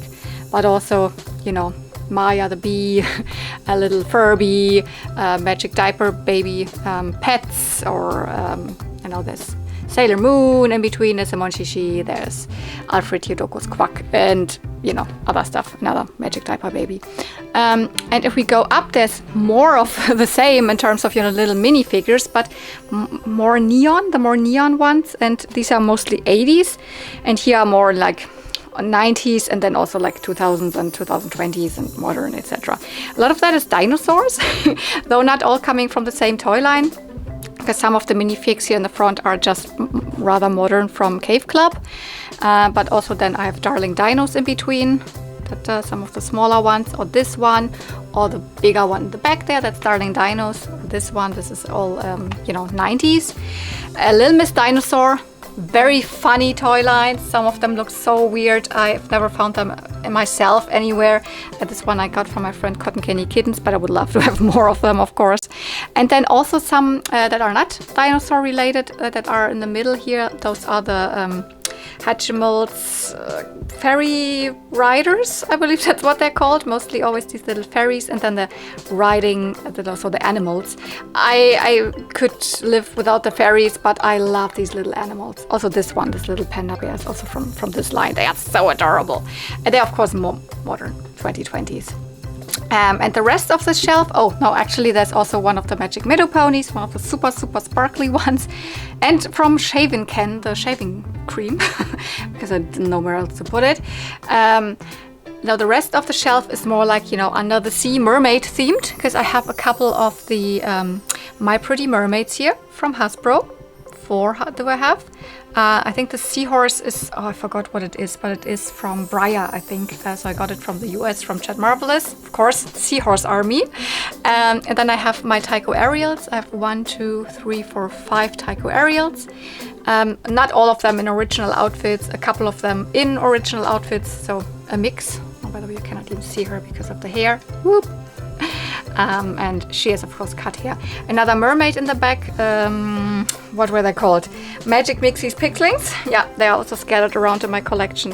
But I thought this one makes sense because she's mermaid themed and we have lots of mermaids. So it's my mermaid. Oh my god, dinosaur and mermaid shelf here. What's that? Okay, I have a couple of cards here, a couple of you know, carded fashions. Stacy fashion pack on card, Steffi Love, and a random other fashion pack, Maritine, whatever. But I mean, come on, this drawing looks so 80s Barbie. It's of course a clone fashion. Even some of the accessories are like mold copies from Barbie. And then I have behind here one of the super cute things from Japan, like from the Showa era, from manga magazines. Oh, this is so adorable. Oh my god, this art style.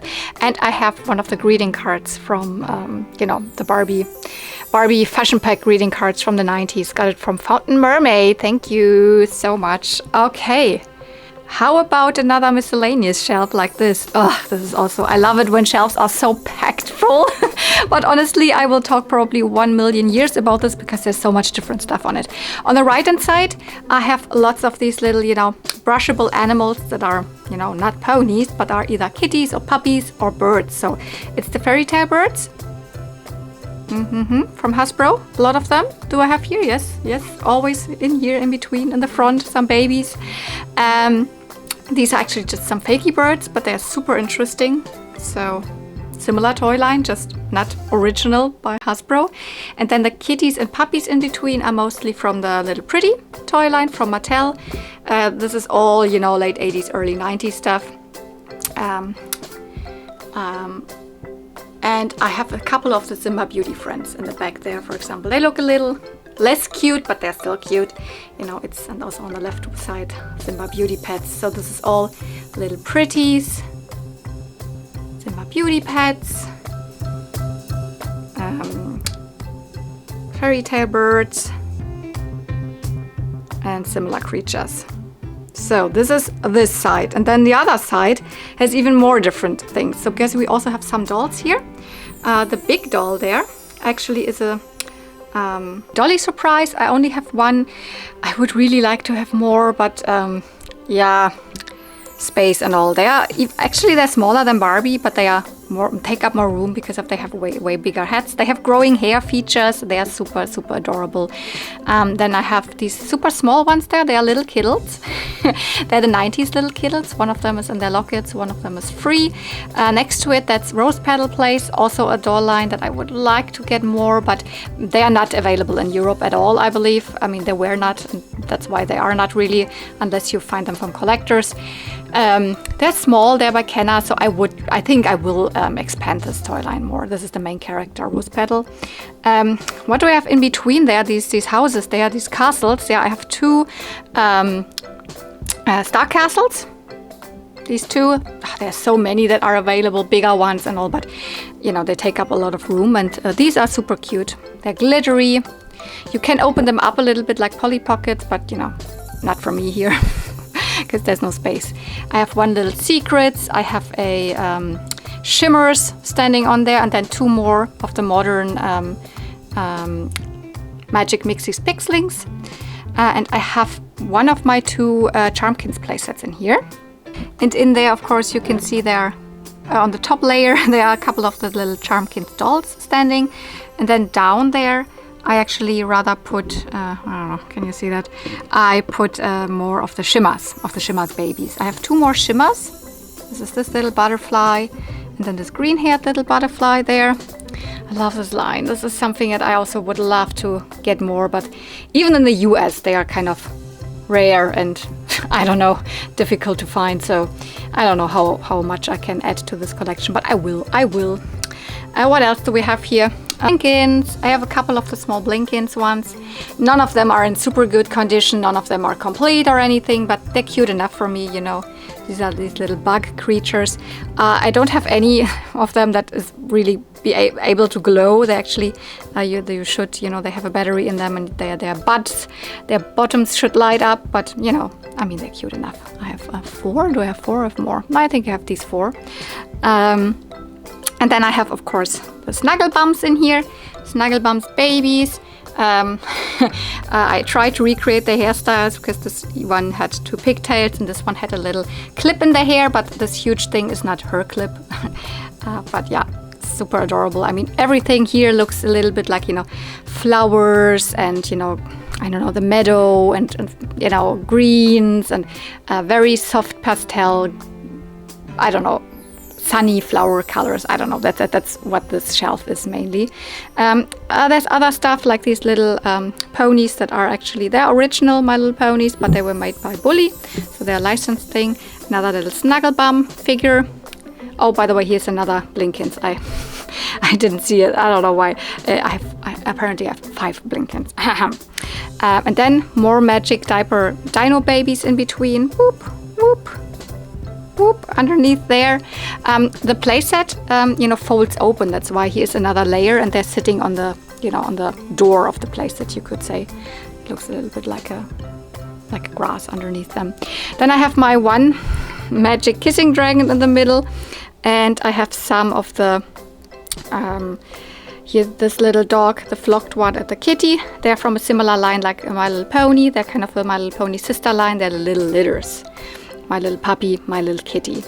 I have one teacup bunny or tea bunny by Tommy sitting here, also a 90s toy line. And then some other miscellaneous things, you know, like this little fakey thing. I forgot what the line is called, but you know, isn't it also by, I forgot. Pony Love, no, I don't know, but a little like small fakey pony and something from Japan that I brought. So yeah, I even have a little bit of a playset from the Blinkins. This is part of a swing playset. Okay, this is this. And another miscellaneous shelf that has some dolls, but I decided still to put it in the vintage toy collection video instead of the doll collection video. This is directly above the shelf we were just talking about. It is very white and pink and purple. A lot of wedding themes on it, but you know, not only, but you know, on the right hand side, this hasn't changed for years. These are my Cupcake Dolls play sets and some Cupcake Dolls things. I mean, I have another Cupcake Doll in there. This is a bridal one. In this little parfait thing, there is also a Cupcake Doll. It's same line as the Brite, Cupcake Doll parfait place, Cupcake parfait princesses or whatever they are called. But I have another Cupcake Doll also here in the front from the Shimmer and Shine line, and then I have more like wedding themed things like the you know, Pony Bride and the cake from Pony Bride and a lot of Barbie wedding cakes. Another one. I have a lot of Barbie McDonald's Barbies on here. This is you know, the overflow of what you already saw in the other collection tour video. They're my McDonald's Barbies, most of them, but a lot of them are also on this shelf. Mostly the ones that have white dresses or like white and pink. So I have a ballerina, but also like the wedding ones and a couple of the princesses. So lots of McDonald's Barbies. I also have the world's smallest ponies in the front. This little kitty belongs to the Cupcake Dolls, and this puppy as well. A little Popples figure, a little G3 custom pony. And then these little babies that are here, those are all from the Quince line, and Quince is also represented here in this cute card. And I have another Magic Mixies Pixeling there. The dolls in the back, apart from the cupcake that I was already talking about, now the other two are from Peppermint Rose. The only two dolls I have of this line. The left one is the main character, Peppermint Rose, and the other one is actually not wearing her original outfit. Also, the head is not original at all, but this is the, oh my god, Lemon Kiss Lily, I believe her name is, and the dress is from the other one, Daisy, I don't remember. But it is a Peppermint Rose doll. They are on skipper bodies, like the 90s skipper bodies, but they have the Lady Lovely Locks heads. So yeah, but a Mattel toy line from the early 90s, like 93, 94, around that time. I also have this little perfume bottle here in the front. This also belongs to this toy line. It's also from Peppermint Rose. And then, yeah, my second playset that I have from the Charmkins. This is the house here, the jewelry house. Well, this was more like the carry case here. Absolutely adorable. I showed it in a video, and I have all of these little, you know, figures, the little dolls that belong to the Charmkins line hanging on this necklace around the house, and a couple of dolls are standing like on the sides of the house. I don't know. Oops. There's another one. You can only see the head. And it's another Magic Mixies Pixelings in the back on the side there. But I mean, this all comes together really nice with the pink and white and purple. So this shelf. I mean, you can definitely see the difference between the color schemes on this shelf and on this shelf. Let's focus on Polly Pocket for a while.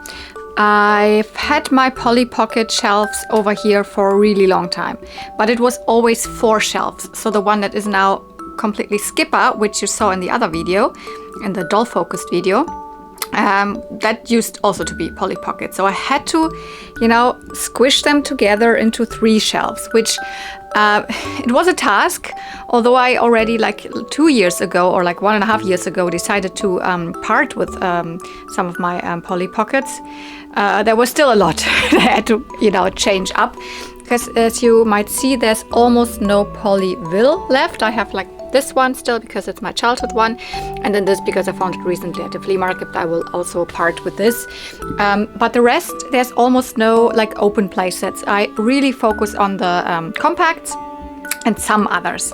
So let's have a look at the new arrangement, because I mean technically it looks still a little similar, but this is completely newly rearranged. I have on the left hand side here, I still have the books, the big mermaid one, and I'm sorry, I'm very, very crusty, you know, rusty with the Polly Pocket names of the compacts and all.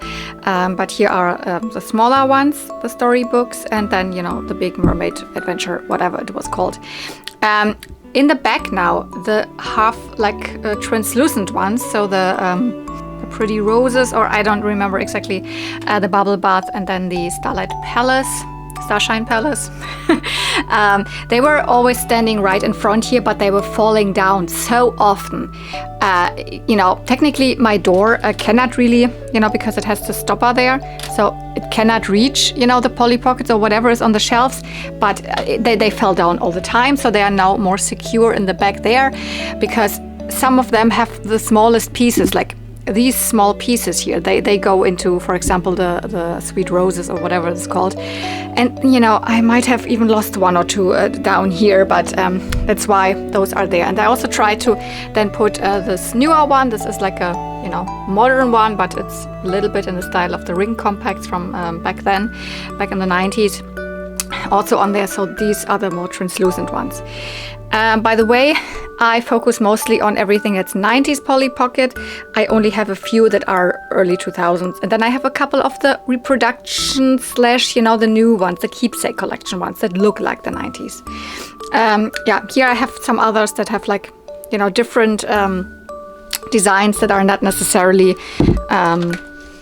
you know, it's not like the heart-shaped or whatever. They have random designs, and I have one more book. This is the what's it called? Sweets Paradise something. I don't have the key, but, you know, I at least have a couple of dolls, and that was a super lucky flea market find. Technically, my friend found it, but I was with her, and then in the end, she gave it to me as a birthday present. The animal heads here in the front.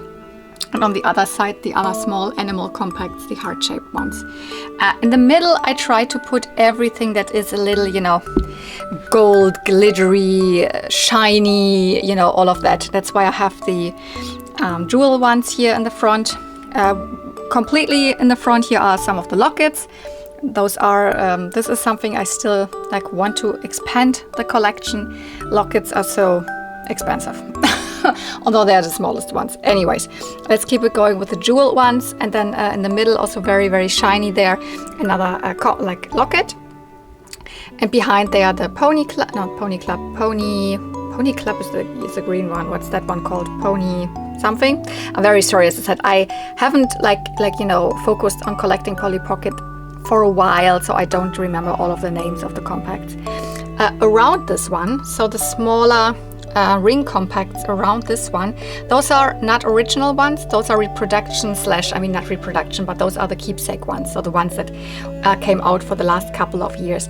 I'm not super happy that the ones in the back are not super noticeable there. I should like elevate them on something. I should put them on a little stair behind there so that they can be seen better, because they're actually also really cute.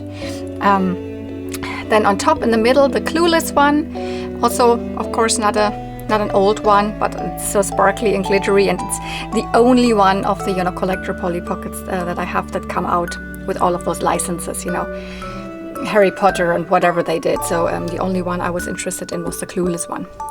These jewelry pieces are also from the you know, jewelry ring box thing. That was also one of the keepsake ones. But these here, these Fabergé egg-looking ones, those are of course old ones. So the ballerina and the princess, whatever they were called. I'm very sorry. If I would make another Polly Pocket collection video or something, I would try to learn the names again, but I have to remember so many names right now when I'm doing this full collection tour video. I'm so sorry. Over here, these are my more rare ones. This is the this is one of the, you know, stationary ones, the shooting star. Very, very rare. I'm just so lucky that I got this from a subscriber who is living in Hong Kong. So I have it for a really long time. It's also not complete, but it's really nice. And then these small little hair clips there. These I found at a flea market. Crazy, crazy thing. I, in between, have some smaller dolls. Oh, by the way, there's a Mimi in the Goo Goos that's not supposed to live there. But you know, I have a ring in between. I have another ring in between. I have a bracelet that's also not a vintage bracelet one. I don't have one of the vintage bracelets. I have another little book in between there, like a locket. And then these, they are the bigger ones, are the pencil case ones and the money box. And there's another little pencil topper. So as I said, in between I have some smaller figures, etc. This little present there actually comes from a Disney set. Yeah, but then here, these are ring boxes that are, you know, original from back in the day. And I have a couple of Polly Pocket boxed or carded things, like these earrings here on the left, on the right, sorry. And if we go down to the next shelf, there is more of that. Yes, there's another one behind there. These are hair clips. And here also on the left, another one with these barrettes. Was just super lucky that I found them at a small convention. The next shelf has more of, you know, the classic compacts. I try always to rearrange them by color. This hasn't changed, but maybe the order has changed a little bit. What we have, the purples and the blues and the greens here in the front. Then we get to the purple pinks and to the pinks. And then we continue here with pinks and, you know, yellows, oranges a little bit, like, and then the blues and the turquoise, whatever color. In the middle, I still have, you know, the Fairy Light Wonderland and then the two versions of the Starbright dinner party, Starbright dinner date, what was it called? So the keepsake one and in the back, the original old one. I like to have this like Funko Pop Polly Pocket here in the middle. Just looks super cute in my opinion. And she's actually standing on something that, you know, continues over here that is not Polly Pocket, but it is Polly Pocket adjacent because it is from the same company. It's also by Bluebird Toys. These are all Mimi and the Goo Goo sets. So this little radio here, this moon that is standing or not, but just color-wise matches little ice cream, and then this. This is where this little baby actually is from. I don't know why it's laying there. This is what these sets came with. They didn't come with these super small dolls, but they came with little, you know, babies. And I like them. I don't know. I like them a lot because they have these super, super pastel colors. Yeah, so I might like get more of them, but they're small. And I especially like these super small ones, like this radio here or, you know, the ice cream. It's just like one little ordinary object and you can open it up and then you have a doll in there. So they are mostly small. These are some of the bigger ones, so the open play sets. I found them at the flea market recently. So yeah, I have one of the Polly Pocket Funtime clocks, and then here around some of the miniature sets like this teeter totter there, or these biking ones, these small ones here, and also the small green one here. These are from Japan, from these gachapon machines. They are like miniature versions of existing compacts. Like this is from the Pony Club here, or this blue one. This one I directly bought myself when I was in Japan. These other two I got recently from a friend who is in Japan pretty often. She found one of those machines. Yeah, but they are existing ones. I don't even have the existing one of this in the middle. So there is still a couple of the, you know, classic compacts that I'm missing, and I'm on the hunt for them and I want them. But you know, there's also a lot of Polly Pockets that I don't need to have. For example, I don't know, there's like Jewel Magic Ball or something, like which would belong to this big, you know, to the see-through ones, but I would have no space to put it, so I don't even want it unless I find it at a flea market or something. I have you know, some of the Polly Pockets I have like just, you know, given up because A, super expensive, and B, no space. So the last one here on the left side, again, more of the classic compacts. Not necessarily in rainbow order, more like by set, you know, the flower ones. In the front, the ones with the ponies. You know, on the shelves from the outside, and then a lot of the square ones, and one shell that didn't have a space there. I have also two of the teeny tiny, what were they called? Houses. These are the hippity hop cafes from the teeny weeny families, right? That's what they're called. Not really collecting those, but like one was a gift and one I found at the flea market recently. So like, yeah, I'm keeping them for now. And I have another thing in here, like another little, I mean, they look like teapots, and I have another one that looks like a teapot in the back. This is also not Polly Pocket, this is Fairy Winkles, but this was also a cool find at a thrift store in Switzerland when I was there with my friend Selena, so I'm also keeping this for now. What you can't really see is the big ones that, for example, the big heart is standing on, and also in the back there are Polly Pockets, but you don't really see them. It's one of, you know, this is the head box, and then we have the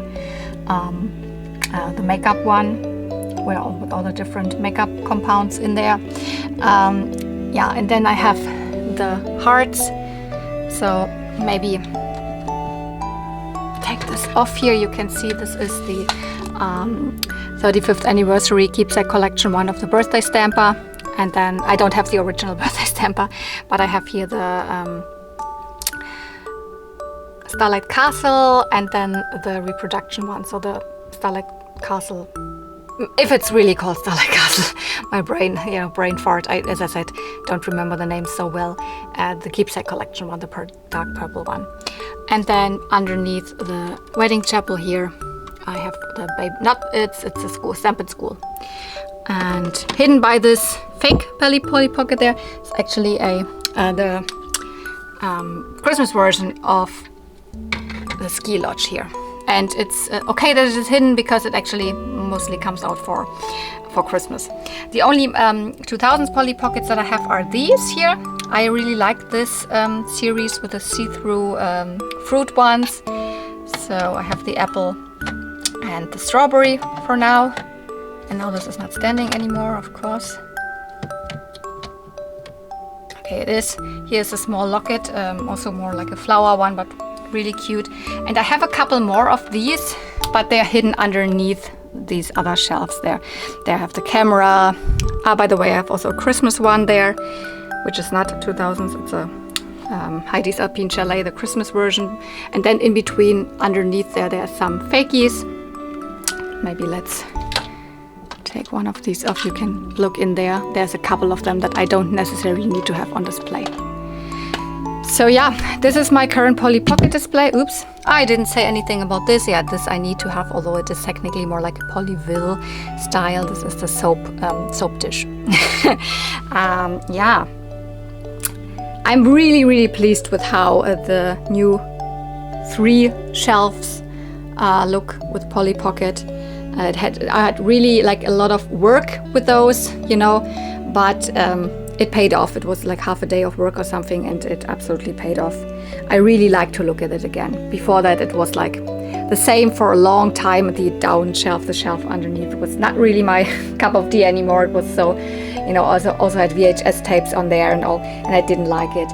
A lot of the stuff either went into you know, storage, or for example VHS tapes and stuff I have actually underneath there. This is nothing that I will show you because it's more like a storage thing, but I have, you know, Barbie and My Little Pony, etc. VHS tapes down there, and also puzzles, Snugglebums puzzles. And you can also see her, the little Power Rangers doll, which I don't know where to put her. That's the only reason why I have her there, because I just don't know where to put her. You have seen this shelf already in the doll collection video, but just randomly, because I was talking about my Hasbro dolls, like the Zindies there and the Gem and the Holograms, the one that I have. But actually this is my little colorful fakey shelf, where I have lots of the fakey elephants, the bigger ones and then the smaller ones. A lot of them are glow in the dark. A lot of the stuff actually that's on this shelf is glow in the dark. And I have the little donkey fakies here in rainbow order. Also, a lot of them are glow in the dark. So they're the baby pony Sternwind. The ones, a couple, just like 1 or 2 that I have are not glow in the dark. Also, this fakey glowworm here in the front. This is also glow in the dark. I do collect these little butterfly hair clips. I think I will take them down there because they always fall to the bottom there, and then, you know, I have to put them somewhere else. I have a couple of trolls in here. I mainly focus on the magic trolls babies. You have seen them on another shelf, but these are the other style of trolls that I like. They are the babies that, you know, there's I think also a standing one, but most of them are sitting either with a towel or with a bottle, and they have all sorts of, you know, pastel colors in their hair. There's another troll in the back. Ooh. Get the hair down. I also just kept this one because, I mean, it has rainbow hair. I have a couple of these little dinosaurs in between here that I know from my childhood. I don't actually know what the toy line was called. I believe these were blind bag toys from Zimba back in the day, but I could be wrong about that. I have a couple of older squeakers, like the poodle, the bear, and the mouse here, and also this little penguin. They are more from the 60s, I believe. I don't know if I keep them in here. I would like to have the space more for other fakey ponies, actually. So maybe I decide to part with them. I don't know about yet, but they are from flea markets.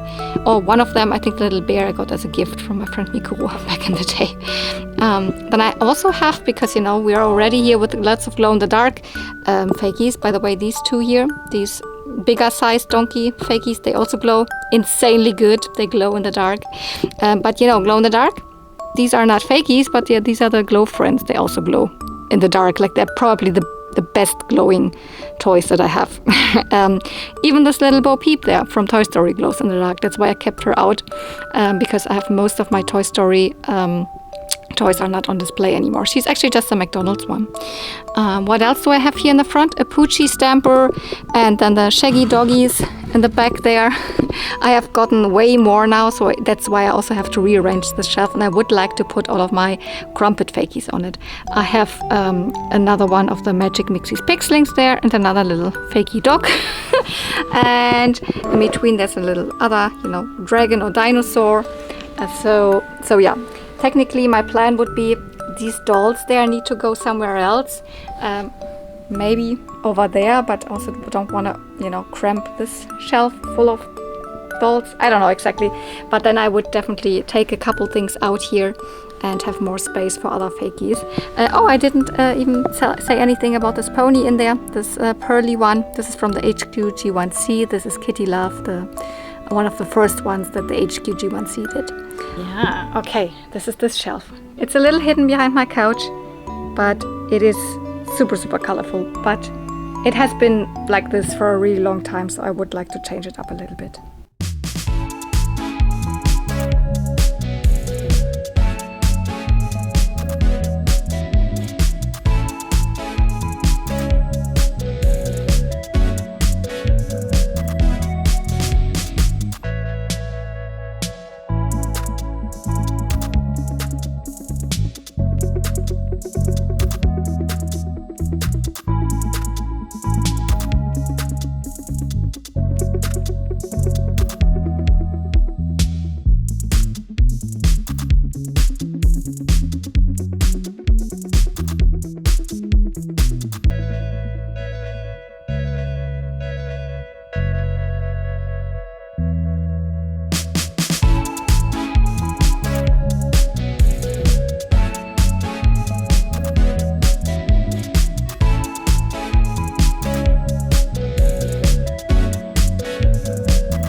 very last thing I think I always show you in my collection tour videos is how everything looks like with my lights on. It's now the evening, and this is, you know, that's not Christmas decoration or anything. I have this all year round. These are just some fairy lights, or, you know, light chains, whatever you call them. throughout my collection, not like everywhere, because over there I just have this rainbow. But you know, the Barbie shelves, these don't have any lights. And in my bedroom, there I also have just lights on one side, which is, I think I've also showed it to you already before, with you know, on this side underneath here for the action figures, but also on top with the Barbies. And I've just put now the, you know, fading different lights on, so it changes right now. I could also just have it white or whatever. So nothing on this side. Ooh, that looks cool like this.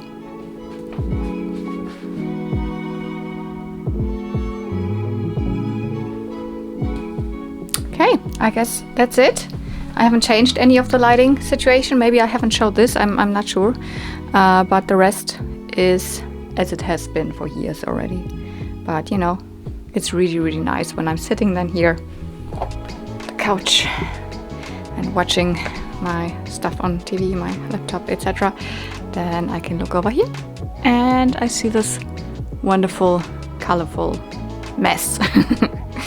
Okay, thank you so much for watching. This is the end of the video, and also of course the end of like both collection tour videos. If you've watched part 1 and part 2, then you've seen everything now.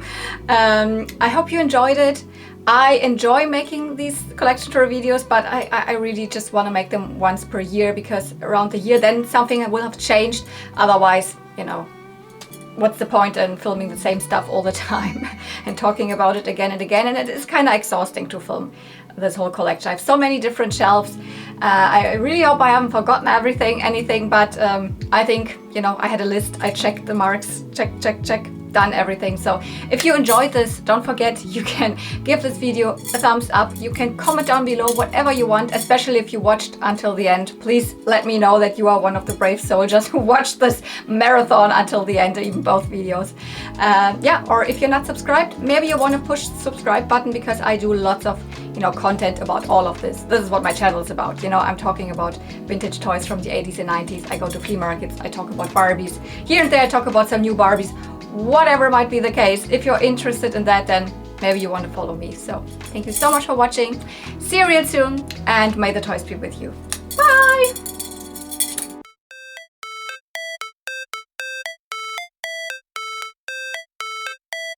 How it's supposed to